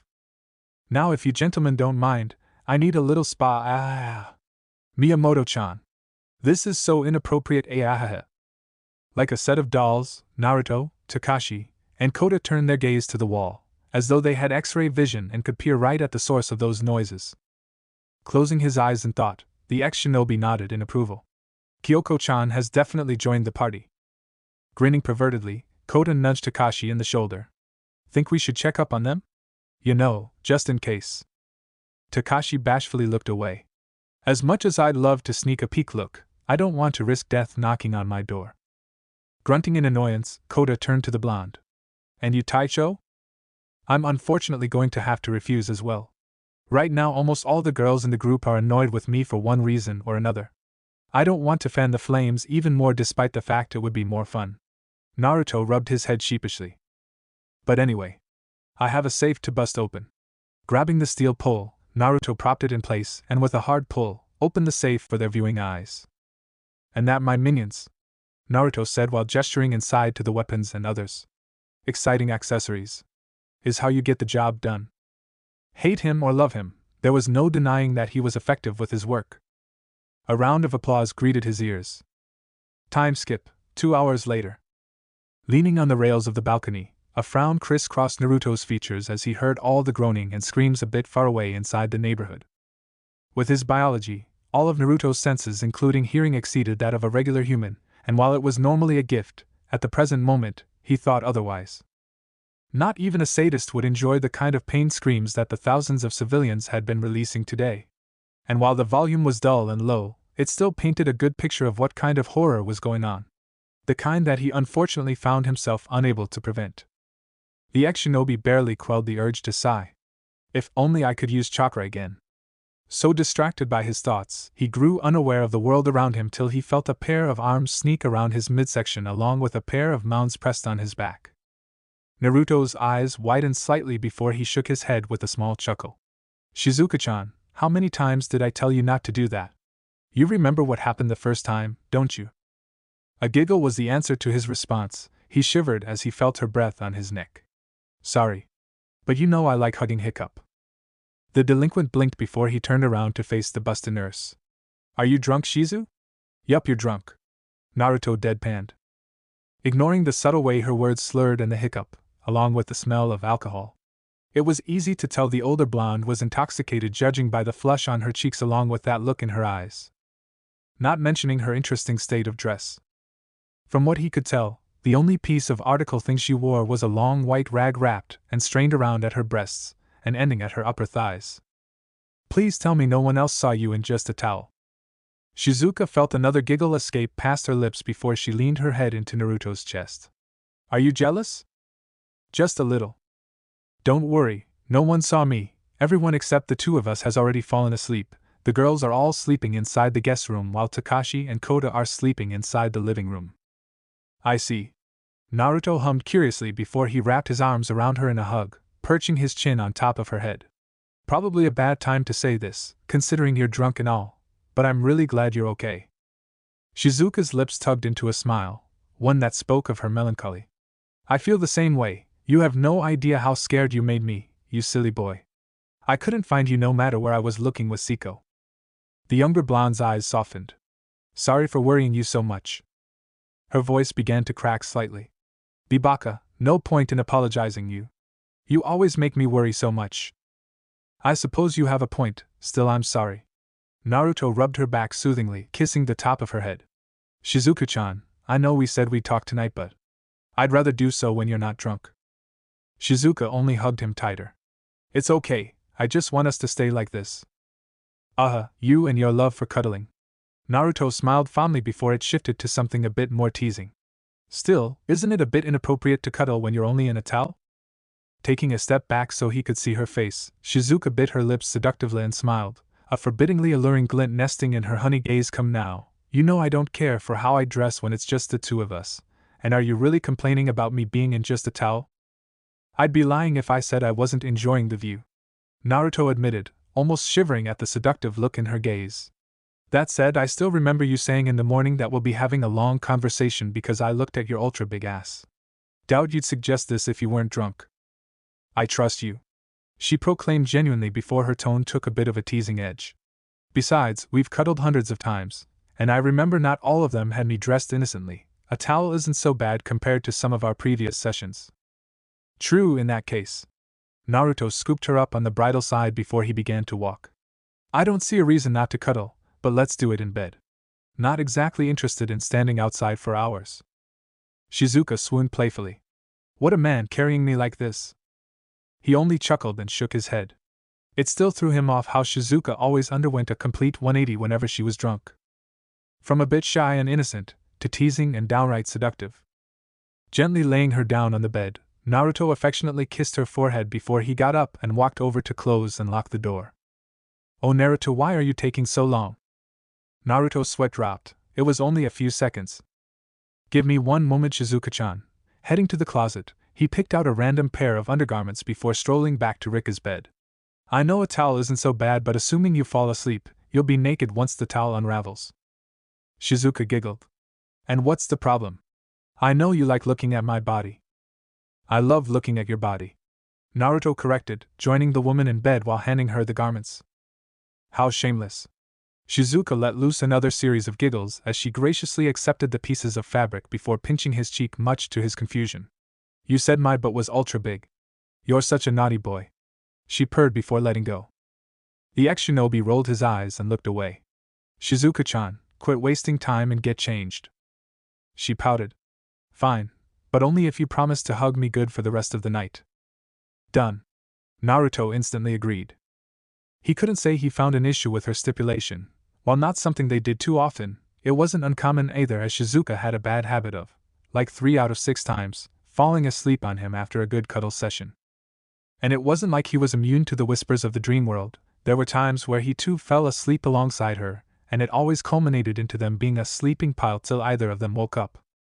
That was off course without mentioning the few times when they would watch horror movies together, getting scared half to death. Shizuka would always refuse to allow him to leave and would force him to sleep with him for the next few days until she would finally get over her fright.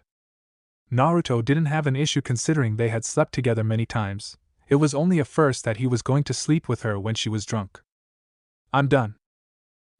That took a bit longer than usual. He shifted his body around, throwing his shirt away before he lay down on the mattress, gaze flickering to the seductively smiling nurse and inwardly whistling at how good she looked. Clad in a lacy blue bra and panties, Shizuka's breasts, massive and milky, looked absolutely mouth-watering. Each shapely orb nearly the size of her own head and pressed together as they were, produced a delicious cleavage that seemingly had no end to it. Sadly, in her seated position and with him laying down on the bed, Naruto couldn't get a good view of her meaty legs or her beautifully oversized rear, but that was alright. He could still gaze at the pair of large mounds on her chest that he called heaven. Enjoying the view? Shizuka asked with a light laugh, wobbling her chest for his viewing pleasure. Naruto grinned. I am. Good. Shizuka giggled as she grabbed the blanket before she lied down and snuggled up to him, laying her head on his upper chest while covering their form with the bedspread. Unable to resist, he wrapped one arm around her, nearly sighing contentedly as Shizuka happily leaned further into his embrace. Thinking about how the entire day had gone, he peered down and breathed in relief. He had lucked out when hundreds of thousands hadn't. I don't know what I would have done if something happened to you. Naruto lightly dug his fingers through her hair. I know what you mean, Shizuka quietly admitted, her seductive persona momentarily foregone. I was so scared that something might have happened to you that I just didn't care about what happened to anyone else. It's heartless of me to say this, but anyone could have a hiccup. Dee died and it wouldn't have mattered to me. Naruto blinked in surprise. Really? He felt her nod. Remember how a few months ago on my birthday, you said that I was the most precious person in your world? I do, and that hasn't and never will change, he declared earnestly. Shizuka smiled softly, butterflies flying in her stomach at his sweet words. She raised her head, cheeks flushed from intoxication as she met his eyes. I feel the same way, you're the most precious person in my world too, now and hiccup. Forever.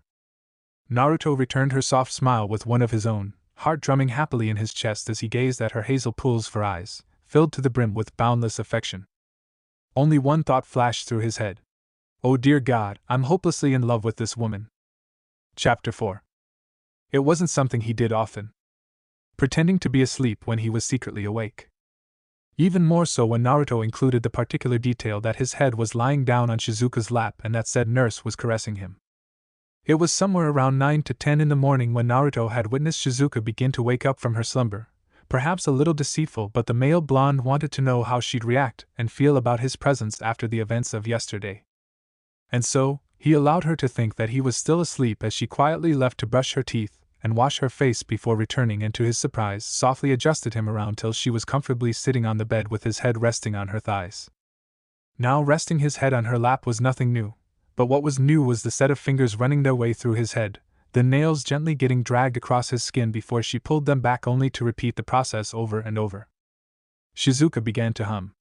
A soothing melody that helped ease his senses, quenching any unconscious worry or fear that he held deep down. Even if Naruto tried his best not to, his own body relaxed of its own accord as Shizuka's voice tainted the whole room with its serenity. Then with seamless transition, the digits going through his hair shifted before arriving at his face, her index and middle finger tracing the outer lines of his face and jaw with utmost care, caressing his features with unbridled curiosity. Eventually, her exploring took her to a place that had Naruto quite putty in her hands, thumbs located on the whisker marks inscribed on his cheeks before she rubbed over them. The very sensation was like a tranquilizer. It was as though the very concept of sleep took on a physical form, clutching at his ankles and pulling him down into an ocean of drowsiness that threatened to overload his nerve receptors. Shizuka sighed quietly, a soft sound of contentment, as she held the face of her most precious person in her palms. Gold pools for eyes looked down, mapping the attractive features of the young man she had grown extremely close to in the past 3 years. A sad smile tugged at her visage. Why did he have to be so unfairly handsome? Why did he have to be mind-bogglingly charming and sweet? And why did he have to declare so confidently that he loved her? Shizuka wanted to cry. Throughout her entire life and especially through her adult years, she was seen as nothing more than an airhead fool who was more of a liability in her line of work, or as a massive slut for having larger than average breasts and ass. Something that she had not asked for and had at times cursed herself for having for most of her teenage and adult life. Because not a day went by where people hadn't judged her for simply being more curvaceous and busted than the average woman. Airhead she could be at times, but she was still an intelligent woman. And in no way was she a slut. People looked at her and immediately assumed she was either a grade A bitch or someone who was desperate for sexual attention. Hell, she was seen as a liability in the hospital because most of her coworkers had assumed that she used her gifts to coerce her instructors into giving her a better grade, and hence, was incapable of doing her job right as a nurse. All that culminated into her struggling greatly to have any form of proper respect or having genuine friends who truly treasured her. It hurt, but as desperate as she was for real friends, she needed to be wary of those who would try and befriend her for the sole purpose of bending her over and having a quick fuck. And sad to say that it wasn't just men who were looking to have a go. Men, women. It didn't matter, as almost all had nefarious intentions and wanted something out of her friendship. As such, she was forced to deeply inspect a person's character at least half a dozen times before she'd grow comfortable with the idea of being friends with someone. And much to her sadness, not a single person who tried was someone she could comfortably trust. Her life pretty much resembles a black hole of misery until she had met Rika, who helped bring Shizuka out of her shell and depression. Rika, who had bumped into a weeping Shizuka 5 years back, was an empathetic woman who faced nearly identical circumstances to the one that the blonde nurse faced daily. Only, She managed to earn the respect of her colleagues after beating up a few of her nasty coworkers. And so, Rika and Shizuka had instantly befriended one another before allowing time to bring them from wary but much needed friends to sisters in everything but blood. That was why Shizuka treasured Rika, because whenever Shizuka looked herself into the mirror, no longer did the lifeless hazel eyes of a dead woman gaze back into her. Instead, to her delight, she saw someone brimming with youth and happiness. Would she have minded if she had more friends like Rika? Kind, compassionate, cool. Genuine. No, she certainly would not have minded, but after everything she had experienced, Shizuka was content with even one true friend in her life. So, one could imagine her shock when she had by chance come across another pair of lifeless eyes 3 years ago, this time belonging to a 17-year-old teen who seemed to be in even more pain than she was. Her heart cried out for the anguish that he was no doubt put through, even more so when she learned of what difficulties he had possessed. No family, no friends, no financial support of any kind. She had to help Naruto, be there for him like how Rika was there for her. Only, Shizuka hadn't expected to have grown so close to him after he had finally begun to open up to her in the 10 months they had lived together. Nor did she expect that he would surprise her with his enrollment in the academy after 2 months of him being nothing more than a ghost. And of course, she hadn't expected that the silly oaf would bring her a different kind of flower every day for the next 2 years after his enrollment before always proclaiming, word for word, how the most beautiful woman in the world deserves to have her beauty appreciated. Shizuka giggled and shook her head, gazing at the sleeping man in her lap with adoration. The first day they had seen each other again was one of the happiest days of her life. She remembered blushing, badly, at his declaration. For all of Shizuka's physical and otherworldly appeal, no one had ever done something so sweet for her. And then Naruto had to take it a step further by confessing on the first day they had seen each other again after 2 months of absolute silence, that he thinks that she was also the most beautiful woman in heart and soul. A declaration that left her breathless. It didn't help that the words spoken to her were said with such sincerity, and from someone she deeply cared about. Just thinking about it made Shizuka want to cry. Romance was not exactly something that was on the forefront of her mind, but she did think about the concept quite a bit. Always imagining that it would be an older man who she would fall in love with, and would sweep her off her feet. Never had she ever imagined that she would fall in love with Naruto, her student, a young man who was 7 years younger than her. And yet she had. Though Shizuka blamed it entirely on him. How was she supposed to not feel any bit of attraction for Naruto when his face was the epitome of handsome and he possessed a body so undeniably manly that she couldn't help but secretly lust for him? Worse yet, how was she supposed to not fall for him when he always made her feel so beautiful inside and out, and constantly brought her flowers, food, gifts, and always took care of her whenever she was feeling down or sick or tired? He was basically the man of her life at that point, and Shizuka had long since fallen in love with him for it. Brushing a thumb over the right edge of his lips, the sad smile on her lips became even more melancholic. As indescribably happy as she was to hear Naruto proclaim that he loved her, Shizuka didn't know if they could make a romantic relationship between them work. Him being her student, and someone who was 7 years younger than her prevented the nurse from trying to have a relationship with him at the time, knowing that society would scorn their bond and would viciously ruin her dreams of becoming a doctor. But with the new set of circumstances that had suddenly plagued the world, the reasons for why she couldn't pursue a romantic relationship with Naruto had effectively been eradicated. Just for a new reason to take its place. Survival. With their fate and lives being so uncertain and her fellow blonde taking leadership of the group, Shizuka did not want to distract him when they all needed to stay focused in order to survive.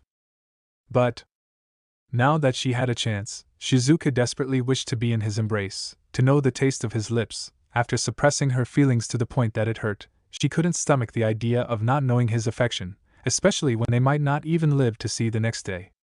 Shizuka sighed tiredly, thinking such thoughts would not yield any results. At the end of the day, this was something that she needed to talk about with Naruto himself. Another thing to add to the long list of discussions that she needed to have with him. Just thinky a ha ha harg. A scream startled her and Shizuka whirled towards the direction of the door, eyes wide with bafflement as that sounded like Takashi's voice. Though it was hard to tell considering how distorted a voice was when screaming. Suddenly, her ears were struck with the sound of snickers and Shizuka turned to the source, hazel orbs meeting a lively blue. Naruto grinned. Good morning. It was perhaps the most awkward breakfast in the history of breakfast. Or at the very least, one of the most awkward. If one considered how Takashi glared daggers at Naruto for setting a mouse trip that bruised the hell out of his pinky finger. Just for context, everyone's still wearing the clothes from yesterday, but that will change soon. Naruto snickered. Did they honestly think he would stop the pranks just because a zombie apocalypse would happen? How absurd. Not everyone shared his enthusiasm for his pranks. Siko rolled her eyes as she walked over from her position near the fridge, having just put the leftovers of their breakfast inside the machine, sending the male blonde an annoyed look as she sat down. Fart. The swordswoman squeaked at the noise that ripped through the air from below her, her cheeks suffused in red as everyone, minus Naruto, looked her way with shock. She hurriedly stood up before grasping the item responsible for the noise for all to see. I didn't do it! In her hands was a whoopee cushion. Having a good idea as to who would put such a thing in her seat, Siko sent Naruto a look that promised pain, her eye increasing as Naruto cheekily winked back in response. Uzumaki-kun. That was inappropriate. Kyoko scolded, arms crossed as she disapproved of the delinquent's antics. Oops. Naruto shrugged his shoulders. Seeing the negative effect he was having on everyone, except Koda, who was awed by the sheer amount of balls his senior possessed, Shizuka quickly attempted to defuse the situation. Please forgive him, Hayashi-sensei, Busujima-chan, Komura-kun. I will be sure to talk some sense into him. Talk sense into me? The ex-shinobi grunted and shook his head comically. Never. Rei paused her eating to look over the blonde pair suspiciously. Shizuka-sensei, Uzumaki. You both haven't answered my question from yesterday. What is the relationship between you two? The temperature of the room suddenly became downright freezing as Naruto narrowed his eyes dangerously at the spear user.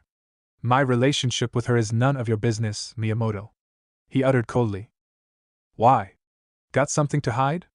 Rei challenged. The edge of his lips tugged into a smile, yet one that lacked any warmth, as he eyed the orange jet.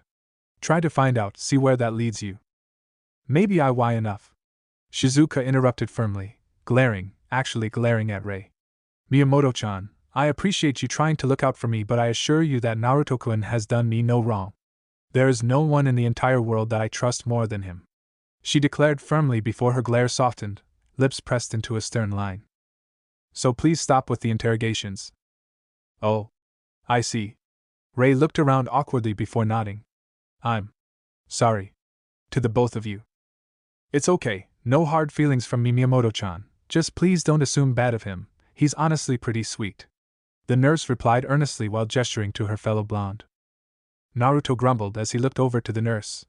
Don't ruin my image. Calling me sweet, ugh, disgusting. Ignoring her wound-up pride, Rei bowed her head in apology to the male blonde. I'm sorry to you as well, Uzumaki. I hope we can start over. It's fine. Naruto waved her apology. I can understand why you were worried. I'm not exactly the nicest guy around. Actually, I'm the meanest one out of all of us. He admitted without shame. I even had thoughts of setting the mousetrap to trigger on Rotten Cheeseburger's balls instead of his finger. You what? Takashi squeaked, looking horrified as he desperately shielded his junk. Naruto Taishu is so cool. Koda mumbled with amazement, smiling happily as said man looked his way for a quick second and grinned cheerfully. Don't sweat the small details. The ex-shinobi replied to the horrified teen before turning his attention over to Rei. And yes, we can start over, and please call me Naruto, I'm not one for formalities.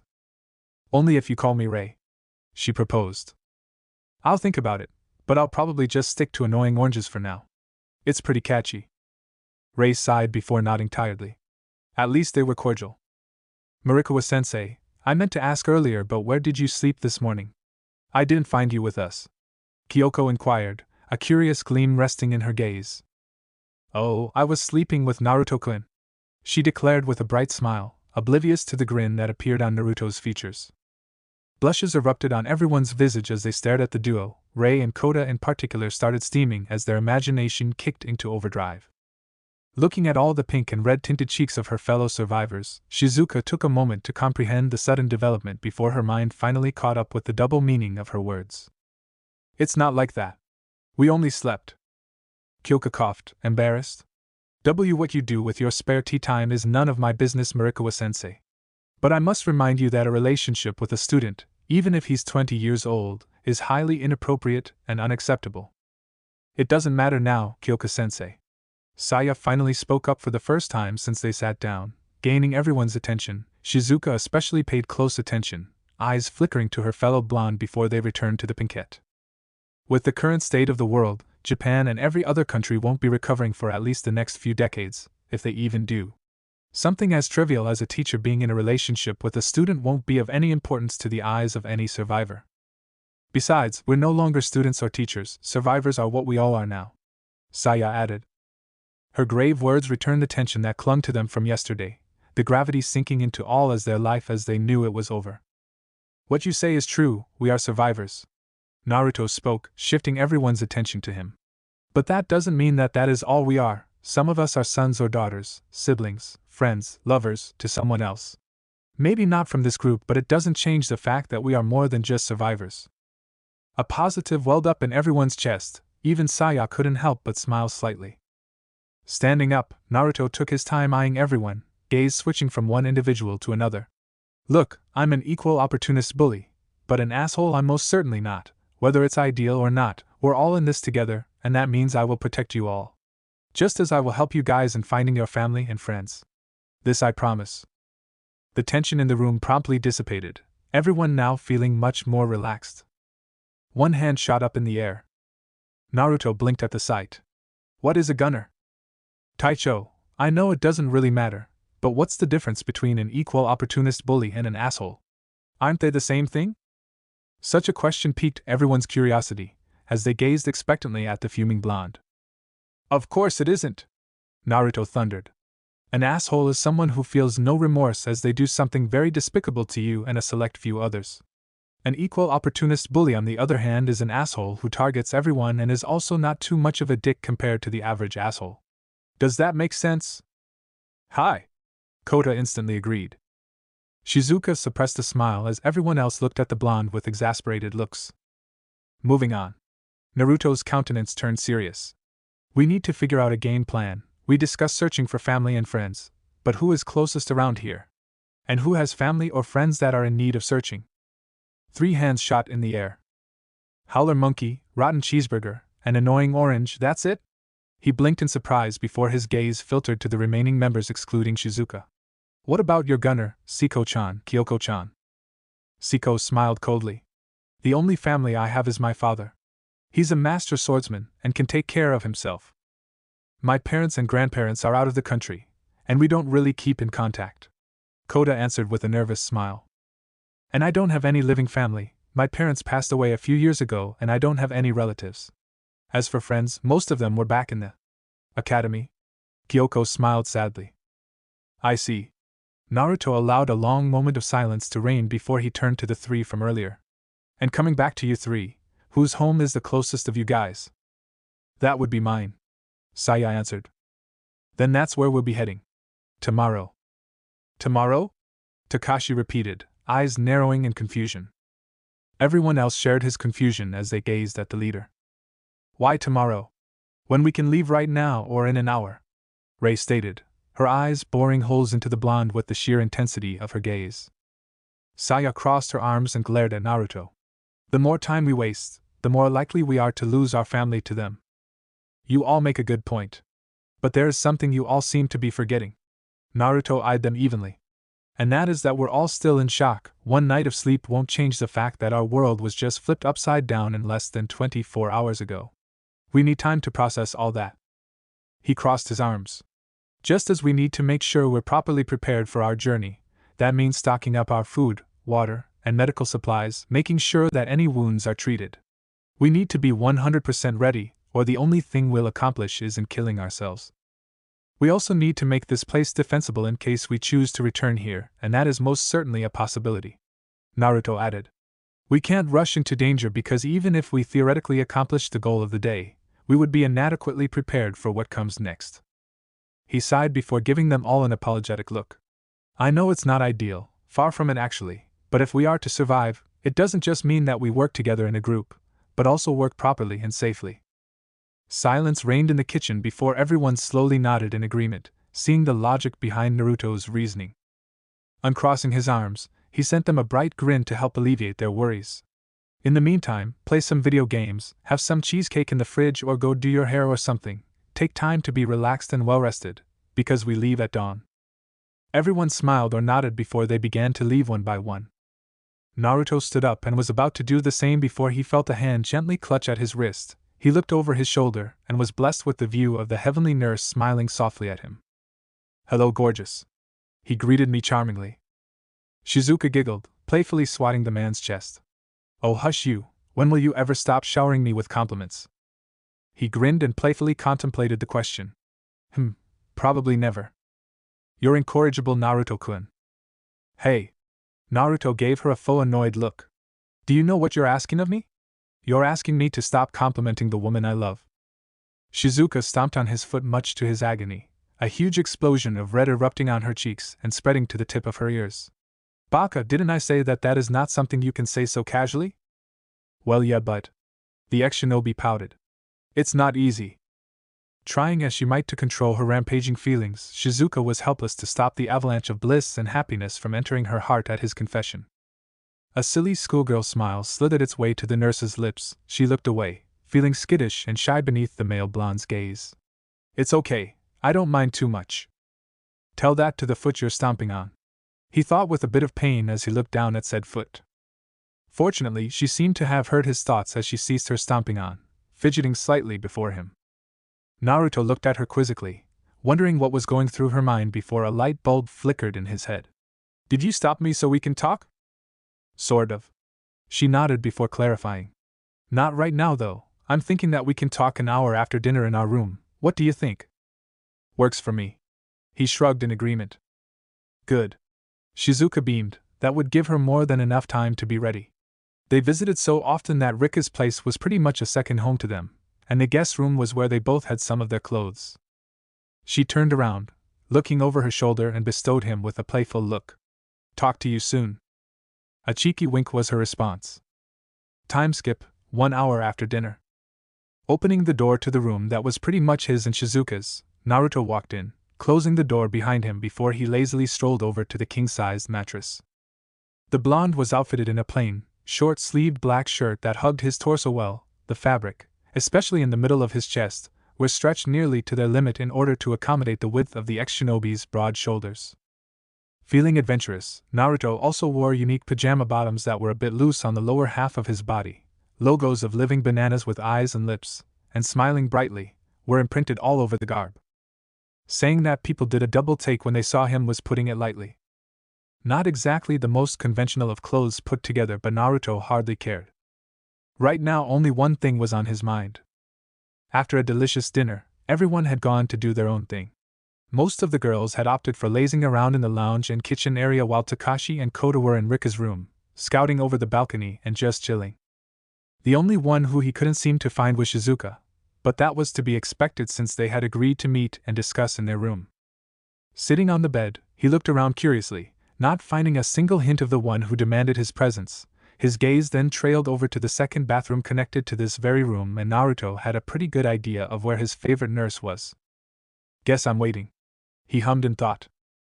It was 2 minutes in when Naruto heard the noise of the doorknob twisting. He rallied his attention there, waiting, expectant. What emerged once the door flew open would forever be etched into his memories. Blessed with a figure that could only belong to a fertility goddess, Shizuka always turned heads and eyes her way, a fact that Naruto was well aware of, as he too couldn't help but be drawn into her physical appeal. Add in that divinely beautiful face, and one could easily argue that Shizuka Marikawa was in actuality the goddess Aphrodite who descended from Olympus. It wasn't often that Shizuka spoiled herself and deliberately tried to look good. But when she did, she always made sure to execute the look perfectly. As she walked over, a small smile plucked at her lips as she noted Naruto's astonished gaze. Going over the top and dressing like a supermodel was a definite no-go since they were only having a talk. A long talk, but just a talk nonetheless. Hence, the key was to look good without making it seem like she was trying to look good. Being subtle was the objective. Shizuka had to make it look like she barely put hours into looking flawless when she actually did. Long tresses of silky, sun-kissed blonde hair were combed to perfection as they swayed alongside her hips, eyelashes dolled up a tad bit as they fluttered playfully at the male blonde. Her plump pillowy lips, the source of many men's admiration and lust, naturally doused in pink, was given an extra subtle gloss that made her lips look all the more appetizing to kiss. Dressed in a simple pink one-shoulder piece crop top that heavily protruded outward because of her massive breasts, Shizuka showed a lot of skin as her trim belly, lithe arms, her collarbone and parts of her chest were exposed to his viewing gaze.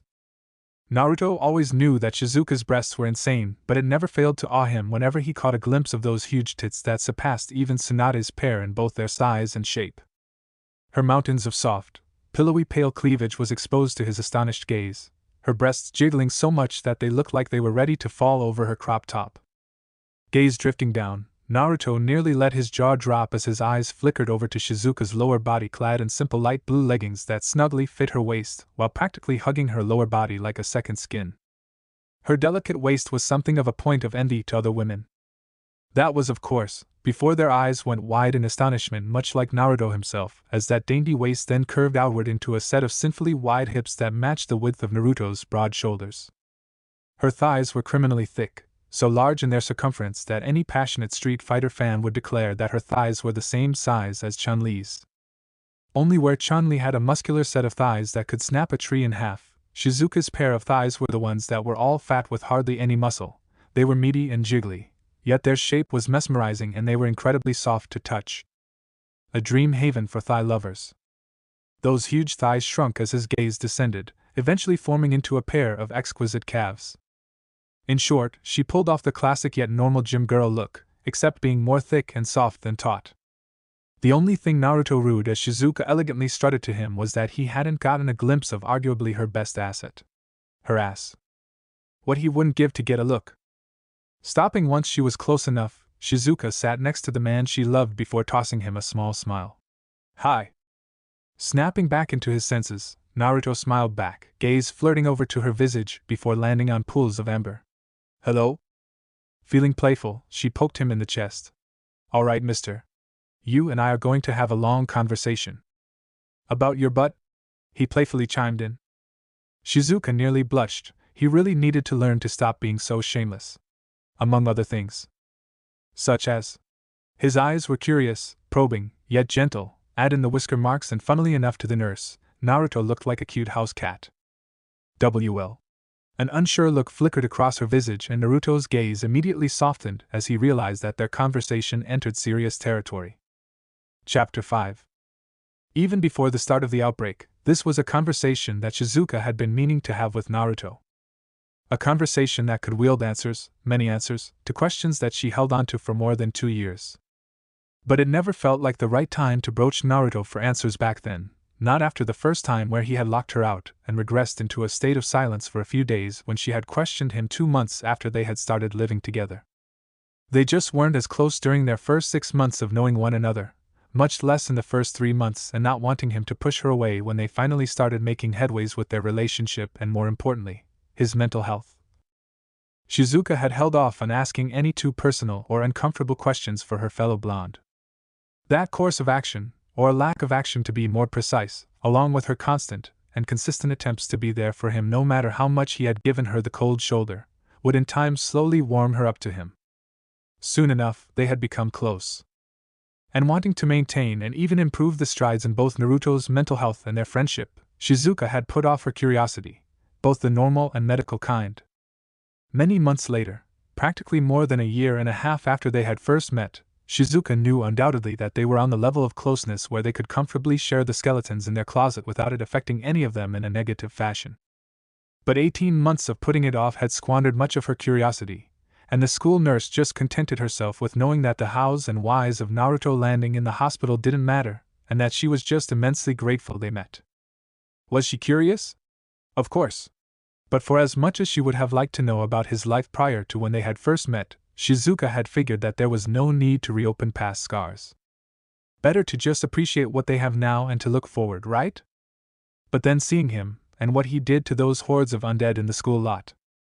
Suddenly, her curiosity burned with a vengeance, and questions that she had always wanted to ask him, questions that always lingered in the back of her mind, demanded answers, and though Shizuka didn't want to reopen any past wounds, her desire to know more about the young man who had stolen her heart was greater.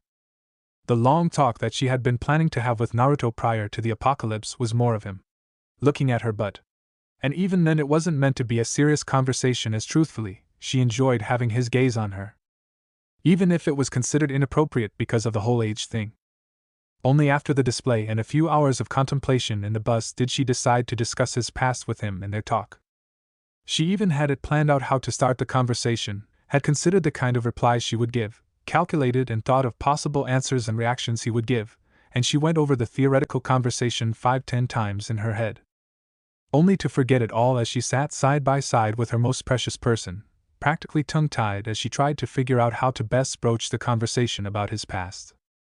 Considering they've been sitting in silence for 5 minutes, it showed how successful she was in determining a method. His gaze burned hot and Shizuka shied away, inwardly gritting her teeth before she sighed out loud and decided to trust her heart. Naruto-kun. Yeah. Turning to him, the school nurse gave the male blonde one of her most serious stares to date. I want to know more about you. And we both know what I mean. She couldn't tell what he was thinking as only a blank face looked back at her, an unpleasant reminder of when he was still in recovery. Pushing through before she lost her nerve, Shizuka released her heart for him, hoping against hope that he'd soon do the same. I know that it isn't comfortable for you, and I know I have no right to question you about this as it is your life, your past, but… She looked down at her lap, fists clenched in a mixture of worry and frustration. I want to know more about you, she stated quietly. Sigh. Looking up with wide eyes, cheeks flushed from embarrassment after the long wait, Shizuka couldn't help but feel the tug of inquisitiveness within her soul. Naruto-kun? I will tell you everything. Happiness flow, but it's a very long story, and I don't know if you'll believe me after you hear anything of what I tell you. A hurt expression immediately made its way across Shizuka's features, and Naruto quickly explained himself. I don't mean that in a bad way, but more like… What I have told you is something that you'd hear from a madman or someone deranged. It's very far-fetched and pretty much unbelievable. Brimming with newfound understanding, Shizuka raised a palm before she comfortingly cupped the side of his face, a gentle yet confident smile tugging at her lips. You can tell me anything and I will believe you. Even if I say I am an alien? He asked her in a humor-filled tone, unable to resist lighting the mood. Even if you say you are an alien? She repeatedly firmly before dropping her hand, much to his inward disappointment. Well, Naruto smiled awkwardly. I am sort of, more in the sense that I'm not from here. From this earth. Seeing the silent but expectant look on her face, the shinobi took that as a sign to continue. You've obviously heard or read of those theories about how there are multiple universes or dimensions. I come from one of them, a world filled with a kind of power that everyone possesses since birth, known as chakra. He shifted his gaze across the floor before releasing a hollow chuckle. Sounds like the words of a crazy person, doesn't it? I believe you. You do? He looked at her incredulously. Uh-huh. She nodded, the expression on her face not betraying her words as she eyed him evenly. I admit that there is a part of me that doubts you, but I know you, Naruto-kun. You never lie to me whenever we talk about something serious. And I trust you a lot. That's it. Saying he was touched was putting it lightly. Good to know. Though I can imagine that some sort of proof would help my case. She nodded, feeling a bit of guilt at her admission. It would help, sorry Naruto-kun, I do believe you because I trust you, as outlandish as what you revealed, but seeing proof would help silence that small doubtful part of you. Yeah. I'm sorry. Don't be, it's natural to be a little skeptical, as it is I'm grateful you believe despite how insane it sounds.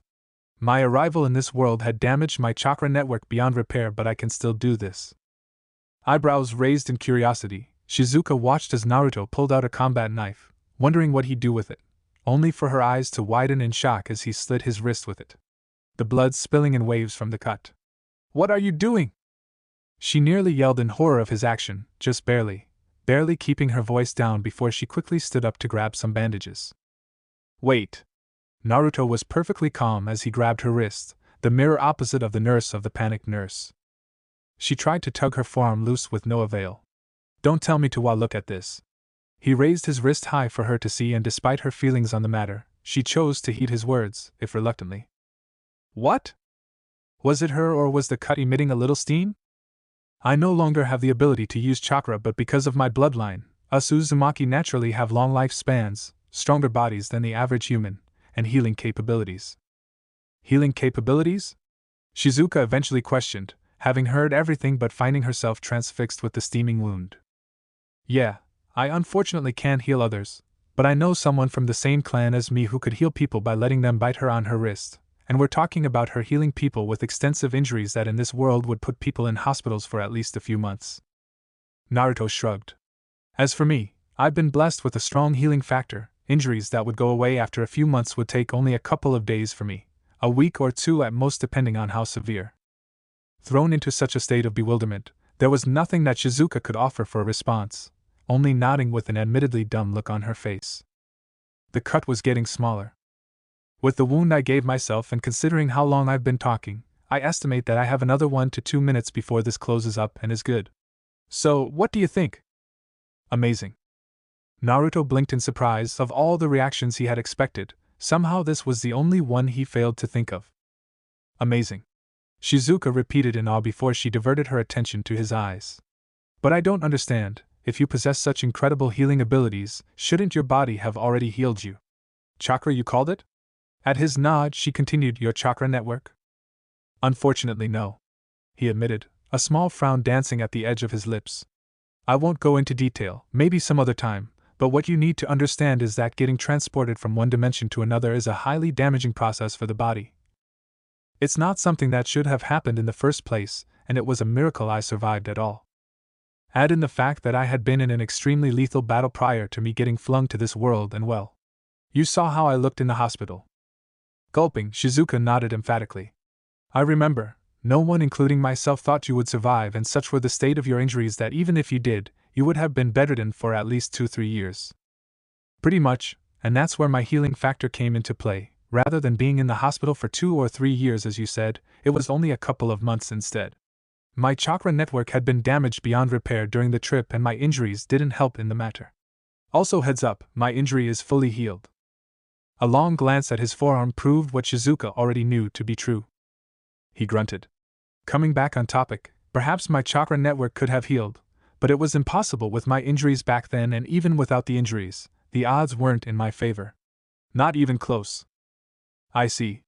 Shizuka bowed her head in shame. I'm sorry, Naruto-kun. What for? Moisture began to build in her eyes before she wiped them away with a hand and looked at her lap. For making you think and talk about this, you lost your powers, your home, your family and friends, everything, and I made you recall it all. I'm sorry. Well, I'm not. What? She whirled back to him in startlement. But you lost everything. Naruto smiled, a small uplift of the lip, and yet one that lacked its usual warmth. Shizuka-chan, you seem to be thinking I had a good life in my home world, but that wasn't the case. It took a few seconds before the meaning of his words could sink in, but once it did, dread was among one of the first feelings to surge from within as her imagination kicked into overdrive. Don't worry, I probably made it sound more ominous than what it actually was. He chuckled before allowing himself to fall backward, back softly impacting the mattress. To put it simply, my parents died on the night I was born, so no family. I wasn't the most popular kid in my village too, combine the two and it meant my childhood wasn't the happiest. Now, friends. I made quite a few, so I missed them, but not all were great. One in particular, someone I once cared about, was responsible for this. Removing the shirt on his person, Naruto pointed to the left side of his chest where a scar that baffled all the doctors that had seen it lay, doctors from both the elemental nation and this world, and one that never failed to stun Shizuka into silence. A fist-shaped scar just an inch above his heart, and one that could be found on his back. Words failed to describe just how horrified she was as she took it all in. His parents died when he was a toddler. People already judged him as a child. And his friend had done that to him. What? That's it. Seeing her struggle to form sentences, Naruto figured he'd continue as he sat back up while dressing himself with his shirt. Now I did have some dreams that I had desperately wanted to achieve, so it sucked that I couldn't fulfill them, and yeah, it sucks that I no longer have my powers, but I'm fine with all that. Sometimes you just gotta accept the hand you've been dealt with and make the most of it. That's life. Still at a loss for words from the bomb he had dropped on her, Shizuka did the only thing she could think of that could help lessen the pain. Naruto's eyes widened in surprise before they softened. The reason? Shizuka burying her head in his chest and crying while at the same time wrapping her arms around him in the tightest hug to date. Smiling, Naruto hugged her in turn while softly caressing her back, nearly laughing good-naturedly at her trying her best to comfort him when she was the one in tears. Still, he could really appreciate the thought, another reason from the long list of reasons for why he had fallen so hard in love with the kind-hearted nurse. If you asked me, I'm happier here than I ever would be back in my world, and it's because of you, Shizuka-chan. The nearly imperceptible shift in head movement, and the way her sniffles quieted down was a good indicator that she was listening. Yes, there were people and dreams I cared about in my home world, that I still care about, but they never brought me the level of peace and comfort that you provided to me. All of them combined can only produce a mere fraction of the peace I feel that you effortlessly bring just by living. He gently removed her from his chest so that she could peer into his eyes, to understand the depth of his confession and feelings. I was terrified when I couldn't find you in school. The thought that something happened to you shook me to my core. Yeah. Shizuka sniffed. I know how you feel, I felt the same. Which was why. Naruto smiled brightly. I just had to tell you that I love you when I got the chance, even if it was in a school bus of all places. She snorted, a giggle erupting past her lips much to his delight. I could think of worse places. True. He nodded sagely. Naruto-kun, I don't expect a similar confession. Naruto gently interrupted while placing a finger to her lips. I just wanted to let you know how I feel. I love you, Shizuka Marikawa, and arriving in this world and falling for you was the best thing that could have ever happened to me. His words summoned another round of barely suppressed tears, and Shizuka found herself emotionally dazed, gaze unconsciously shifting to his lips before she slowly moved in, eyes closing as a feeling of intense desire enveloped her heart. Recognizing her motion, Naruto grew surprised before a sense of hope and anticipation gripped him, leaning in just as slowly as he shut off the world with his eyes. Bang! They jolted away, startled before even more sounds of gunfire erupted. The hell? Naruto shared a quick look with Shizuka, both in nonverbal agreement to continue their talk at a more appropriate time before they simultaneously got up and sprinted out of the room. Their dash took them to the guest room, and the pair barged in before they spotted Kota on the balcony. Knowing that he wouldn't shoot unless it was for a responsible reason, at least. That's what Naruto hoped after somewhat getting to know the gun expert. He and Shizuka calmly but swiftly approached the sniper before they stood alongside him. What's going on, Gunner? Naruto questioned as he looked past the balcony only for his eyes to widen in utter shock. Holy shit! There were hundreds, possibly even past 1,000 of those undead who roamed the streets, moaning and groaning as though not being able to quench their thirst for blood disappointed them. As confident as he was in his current state, Naruto knew that there was no way he could walk out alive if he jumped into the horde. Hell, calling them a horde didn't do justice to the sheer number of walking dead that were squeezed into the street. Naruto didn't know how it was possible, but somehow, the many hundreds of the undead had managed to fit in inside the tight corridor of the streets, compressed in such a way that only gray-skinned heads with crimson-stained maws gazed back in the world. There are so many of them. Shizuka whispered in horror. The rest of the crew or the aptly named Naruto squad barged in, and the shinobi furiously whirled to them and quieted them down with a strong look before turning back to the sniper. Why have you shot a few rounds and alerted everyone to our position as gunner?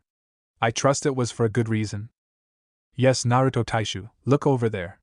Kota whispered while pointing past a few houses down the street, and heeding his words, the former shinobi narrowed his gaze in that direction and found it landing on a heavily displaced Takashi comforting a young girl and her puppy.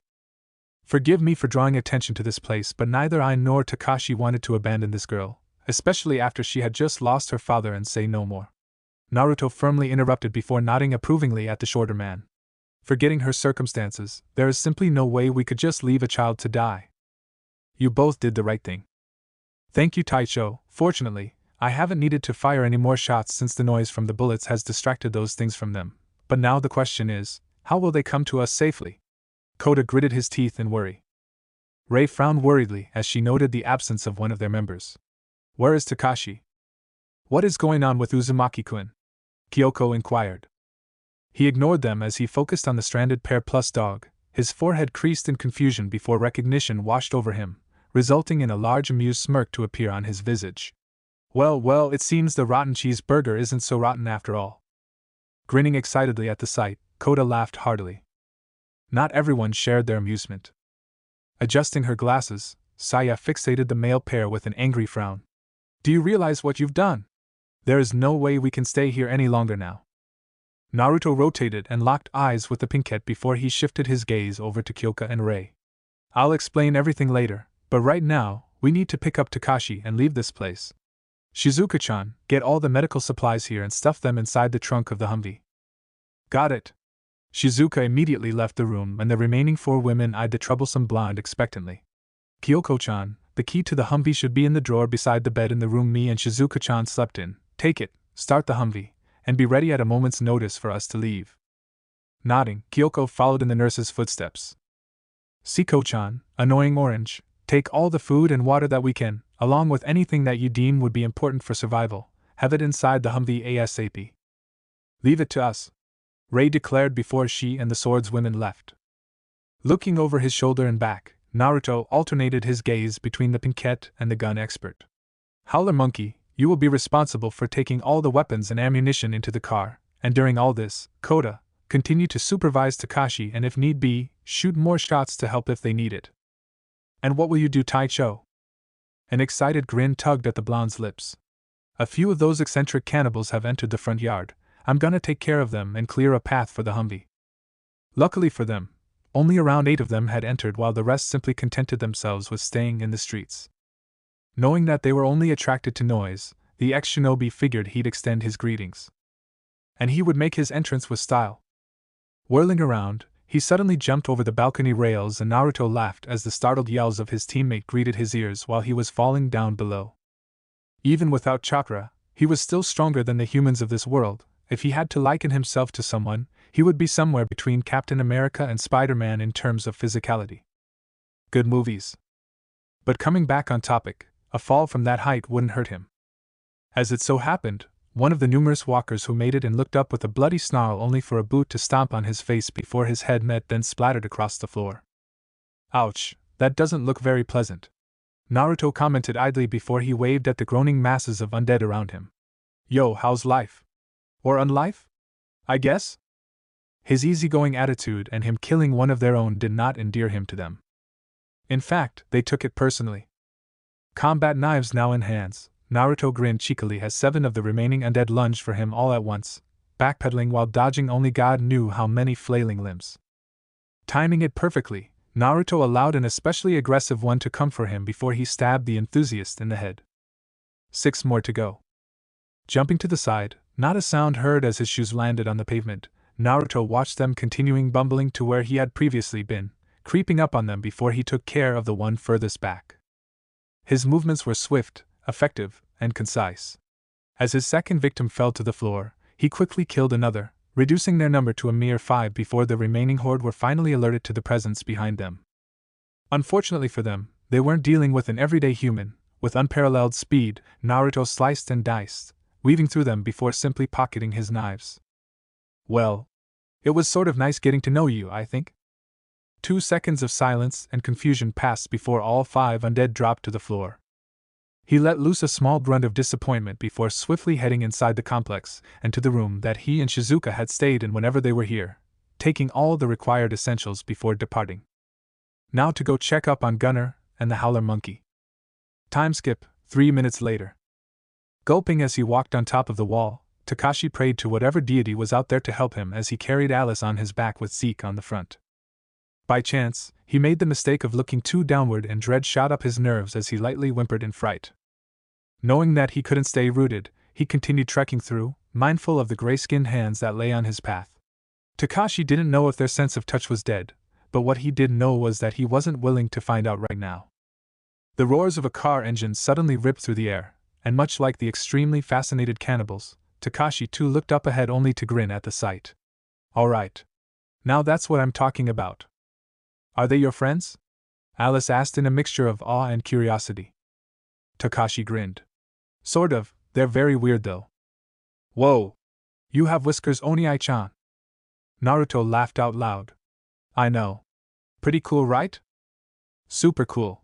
Alice agreed with star-glittering eyes. It's nice to meet you, Nico Oniai-chan. I'm Alice. And I'm Naruto. The former shinobi introduced himself before giving the young child a might guy-like smile. But Nico Oniai-chan works. While he would have killed anyone who would have addressed him in such a way, Naruto supposed he could make an exception for her. He did have a soft spot for kids after the shitty childhood he had. Saying everyone was smitten with Alice and the pup was putting it lightly. As Kyoko drove them through the streets, nearly everyone was chatting animatedly with the young girl or petting the newly named Zeke. Even grumpy monkeys, Saya, seemed to enjoy having the new additions in their group. A small yawn escaped him, interrupting his thoughts, and though he could have held on, the lulls of the dream world proved to be too enticing this time to ignore, causing him to slowly close his eyes as he greeted peaceful black. Chapter 6. There were times that when Naruto woke up, it was an annoying morning, the kind that made him wish he could go back to sleep. And there were times that when he woke up, it was like he was surrounded by a sense of freshness and energy that coursed through his veins. Such were the feelings that he was accustomed to being greeted to whenever he was roused from slumber. However, there were rare exceptions. Exceptions such as this one, the kind he usually experienced once or twice a week, where Naruto felt a perplexing weight on his body that simultaneously felt like a soft cushion. It was a tough battle to force open his eyes, but he managed, and with his eyelids open, the former shinobi confirmed his internal suspicions. Shizuka was sleeping on him. Again. Being careful to not wake her up, Naruto slowly looked around the insides of the Humvee. It seemed he was the first one to wake up. Nestled in the other end of the Humvee, Gunner was sprawled out and was in a deep sleep. Across him lay a similarly sleeping Saya, who surprisingly held little Alice within her arms in a protective embrace. Naturally, the newly named Zeke was laying down right next to the pair. Rotten Cheeseburger and Annoying Orange slept side by side. As for Siko and Kyoka, those two were also asleep out on the front. From what Naruto could see, Kyoka had the Humvee parked in a dark and empty parking lot so massive and surrounded by infrastructure that he deduced the parking lot was for an impressive mall or establishment. Whatever the case was, it was a good spot to rest for the night, as nobody in their right mind would have a reason to come here. That said, it was probably a good idea if he remained awake and alert in case things suddenly headed south. Time skip, 1 hour later. Naruto honestly didn't know how he missed it, but somehow, he did. Everyone was wide awake now, and Kyoka had taken them to a spot where the Humvee needed to scale up to reach the streets. But before that, the girls were in agreement that a change of clothes was necessary. Hence that was the reason why they were all outside and enjoying the breeze. Now that he could take a good look at everyone without the threat of cannibals around, his eyes nearly popped from their sockets as they landed on the curvaceous swordswomen of the group. Siko, beautiful and deadly Siko, was dressed in an apron, and it was only now that he was noticing. While certainly not the most voluptuous or thickest gal in the group, Siko was still a daringly attractive woman. A fact that Naruto happily acknowledged as he admired a set of mouth-wateringly plump and big breasts that pushed her apron outward, showing a creamy cleavage that looked ready to spill over the fabric if Siko dared to jog or sprint. The purplet noticed his attention and winked, drawing a grin from the shinobi, who nearly whistled as she whirled around and walked over to where the other girls were at, unabashed by the fact that she showed him a brief but excellent view of her fat round ass in a thong. Only one other person was a witness to this scene. Seeing as she had already changed prior to them leaving the residence behind, Shizuka was the only one who didn't need to change. Having just left Takashi and Kota, who were keeping an eye on the streets above for any undead, Shizuka had remained rooted on the edge of the street overlooking the small hill when she had noticed the nonverbal exchange between her most precious person and the annoying swordswomen who occasionally stole his attention. Like right now. A scowl slithered across the nurse's lips as her gaze fretted over from the happy-struck grin on Naruto's visage to the backside of Siko, who subtly added a more pronounced sway to her hips as she strolled before disappearing behind the cover of Rika's vehicle. Needless to say, Shizuka was not amused, and a rare vein bulged on her forehead. So that's how they were going to play the game, huh? Flaunt their assets and see who could further entice Naruto into taking an action? Well, that was perfectly fine with Shizuka. She was the most curvaceous of the bunch, and considering everything that had happened, she was also no longer shackled by the chains of society's rules. No longer did she have to suppress her feelings to the point of tears in order to continue her dream of being a doctor. No. She was now fully capable of expressing her feelings to Naruto, and knowing that he felt the same way. Well, that certainly made the whole process easier. Shizuka was going to fully educate whoever decided to pursue Naruto on a subject of most importance, that in the end, you could maybe catch his eyes, but you could never catch his heart. Because Naruto's heart was in her hands. And it would forever remain that way, Shizuka vowed. Having been lost in her zealous thoughts, the nurse failed to notice the world around her until she felt warmth settle down on her shoulder. She blinked before her gaze settled on the handsome features of her fellow blonde. Hello, gorgeous. Shizuka giggled and shook her head fondly at Naruto's antics. Hello to you too, handsome. How are you doing on this lovely morning? Playfully contemplating the question, she hummed exaggeratingly before finally deciding on an answer. I'm doing wonderful, how about you? Sighing morosely, Naruto sent her a faux saddened expression. Unfortunately, I'm not doing very well. What's wrong? She immediately raised her left hand to the side of his visage, gently cupping his cheek while bestowing him with a gentle smile. Somehow, Naruto managed to remain in character after her recent actions. If you really must know, I am sad because I cannot bring you another flower. He pouted. My 2-year-plus streak is broken. Of all the things Shizuka had been expecting, this was definitely not it. Shaking her head, she smiled before lightly pinching his cheek. It's all right, just having you here, alive, healthy, and by my side is more than good enough. I'm happy. Her words evoked warmth out of the male blonde's chest, a physical manifestation showing in the rare pink hue that appeared on Naruto's visage. It took a couple of seconds before he regained his luster. You might be okay with it, Shizuka-chan, but I'm not. We have to fix this issue, he declared resolutely, much to her amusement. Naruto-kun. Shizuka tried bestowing him with a serious look but only ended up looking happy. It's all right, I don't need any flowers or chocolate. Chocolate. He quietly mumbled before his gaze skimmed past Shizuka and landed on a certain area. Immediately, a face-splitting grin contorted onto his visage and Naruto laughed lightly before looking back to the confused woman. Shizuka-chan, would you like to join me on an adventure? Said woman's eyebrow quirked up in amusement. An adventure? Shizuka smiled mischievously. What do you have in mind? Well, you see that store over there right behind you. He pointed at the place for further clarification and waited as Shizuka turned around before spotting said store. I'm thinking we will go in, after I make sure we don't have unsavory characters, of course, and get some lovely chocolate which I can give you. What do you think? A worried expression crisscrossed her features. Naruto-kun, I don't think we should do this.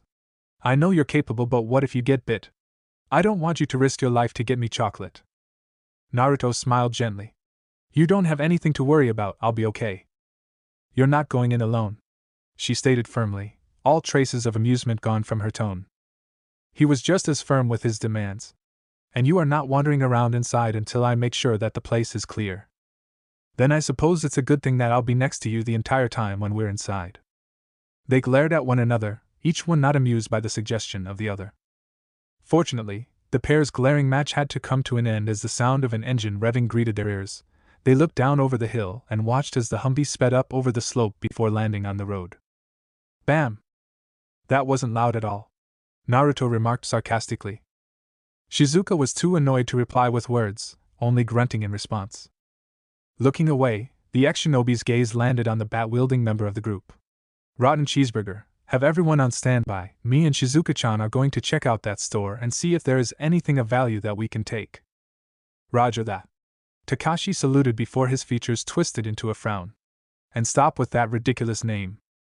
Unfortunately for him, Naruto hadn't heard him as the blonde's attention was preoccupied with a beaming Shizuka who was pleased with his decision. Shizuka-chan. Naruto's face radiated deadly seriousness. Until I'm certain that the place is safe, don't drop your guard at all, understood? I won't be stupid, she promised. Satisfied, he nodded before he walked over to the convenience store, being closely followed behind by the stacked nurse. Pushing open the door, the two walked in, Naruto cautiously looking around and finding no walkers inside. Still, one could never be too cautious. He checked every aisle, every corner and path, all the rooms. Naruto left no spot untouched, and it was only after he determined that the place was clear did he allow himself to relax. Okay, we're good. Turning around to face his companion with a more relaxed air, he sent her a grin and bowed playfully. My lady, would you like to accompany me to the chocolate section of the store? Shizuka giggled but chose to play along. Chocolate does sound wonderful, but what if I get fat? I cannot bear the thought of putting on even more weight. You don't need to worry. He waved off her concerns with a wink. You will always be the most beautiful woman in the world in my eyes. Charmer! She shook her head and smiled. We can get some chocolate after we finish getting and loading the necessities into the car. Naruto grunted but otherwise agreed. Roughly 10 to 15 minutes passed after that as the pair worked in silence, and in tandem with the others outside who took care of loading the items they brought in. Fortunately, the store they were in wasn't anywhere near depleted or ransacked, and as such, allowed the group to easily stock up on all sorts of survival supply, be that water, food, medicine, what was around anyway, and so forth. It was only the second day of the outbreak, so Naruto supposed it made sense that the place wasn't looted by anyone else yet. Though, Naruto looked over to the registry and sweat dropped. Perhaps it was premature to think the place wasn't looted considering there was no money in there. Shaking his head, the shinobi deposited the last of the food supplies within a plastic bag before he headed towards the exit and handed the bag to a patient and bored Takashi. That should be the last of it. Takashi exhaled. It was a good thing we checked out the place before leaving. Indeed. Naruto nodded before his countenance turned serious. How is the situation outside so far? Any gray-skinned maggots out there? We're still clear. Surprisingly. That's a little worrisome, the blonde admitted. His admission surprised the black-haired teen. Worrisome? Why would you say that? Maybe I'm thinking into it a little bit too much, but something I've noticed, a very consistent trend if you will, is that these zombies or walkers or whatever, we'll just call them walkers, tend to always be concentrated in small areas, and it wouldn't be too far off to think that they are usually close to survivors. A frown crossed across Takashi's features. You think there's a good possibility that they're around Saya's home? Naruto nodded. I could be wrong, but whether I'm correct or not, we need to be vigilant at the first sign of trouble, no matter how small that sign may be. Let's hope we can take a break. Takashi muttered out loud before he walked away. Seeing as he was done, Naruto figured he'd check over and see how it was with his favorite nurse. Just one problem, he had no idea where she was in this store. An easy fix. Shizuka-chan, where are you? I'm here, Naruto-kun. Following the direction of her voice, Naruto gave himself a pat on the back. Sometimes simple problems like these just need simple solutions. There was no need to complicate the matter by trying to search the entire place and wasting energy. Cutting the next corner, the shinobi turned and... oh! What a beautiful sight. As impressive as Shizuka's tits were, they paled in comparison to her greatest womanly traits. Her ass. Shizuka Marikawa had an absolutely huge ass, consisting of two massive and round cheeks that jiggled and wobbled everywhere whenever she so much as took a step. A fact that Naruto himself was abundantly well aware of. Seeing that ridiculously fat booty on a normal day would have sent his mind into funny places, add in the fact that said booty was compressed in tight blue yoga pants, and oh my god. It didn't help that she was bent over, just a slight bend in the knees and practically shoving all that junk in the trunk in his direction. Naturally, Naruto's eyes were as wide as dinner plates, jaws touching the floor as his gaze remained rooted on Shizuka's giant ass. Time itself lost all meaning and value as the seconds themselves seemed to have stretched for hours. It could have been eternity for all the ex-shinobi knew, and yet that still wasn't enough to quench his thirst as he greedily drank in the sight of the fattest, thickest, and roundest rear he had ever had the pleasure of coming across. Unfortunately, paradises couldn't forever remain on Earth, as Shizuka slowly straightened back up before she looked over her shoulder. The pink-tinted cheeks on her visage told Naruto everything he needed to know. He grinned teasingly. So what you wanted to tell me in regards to us having a long talk about your butt, is that I can look and enjoy to my heart's content, eh? Shizuka's blush worsened. Baka, I only bend over this time so you can remember who it is exactly that has the best tits and ass in the whole group, not Kyoka, not Siko, and not any other woman in the whole world, just me. Embarrassing it most definitely was to admit, but sometimes, honesty was the best policy, and that rang ever more true when it applied to her most precious person who was all about honesty. Even at the times when he shouldn't be. Trust me, I know, he replied with a wink. Now let's go get you some fine sweets to eat. Nodding shyly, the nurse walked past him, trying to summon the confidence within as she added an extravagant sway to her hips. Smack! Shizuka squealed as a rush of pain and pleasure assaulted the nerves of her rump. She looked back at the assailant and scowled. Naruto rubbed the back of his head sheepishly. In my defense, it was hard to resist after the teasing. I'm fine with that. You know, getting spanked. Shizuka blushed madly at her own admission before her eyes narrowed in annoyance at her fellow blonde. It's fine if it is you who's playing with my ass. But if you're gonna spank me, at least be a bit more gentle, she stipulated a bit irritatedly before bustling away, leaving behind a shell-shocked delinquent who was still processing the fact that he was now allowed to play and slap the fattest and shapeliest ass in the world. It lurched forward, one step at a time, a single destination wired into its brain as it moaned and groaned. The reason for its existence was not known to itself. Life, the birth of an organism, was something that it had just experienced hours ago. Prior to that, all that had been was a deep, encompassing abyss.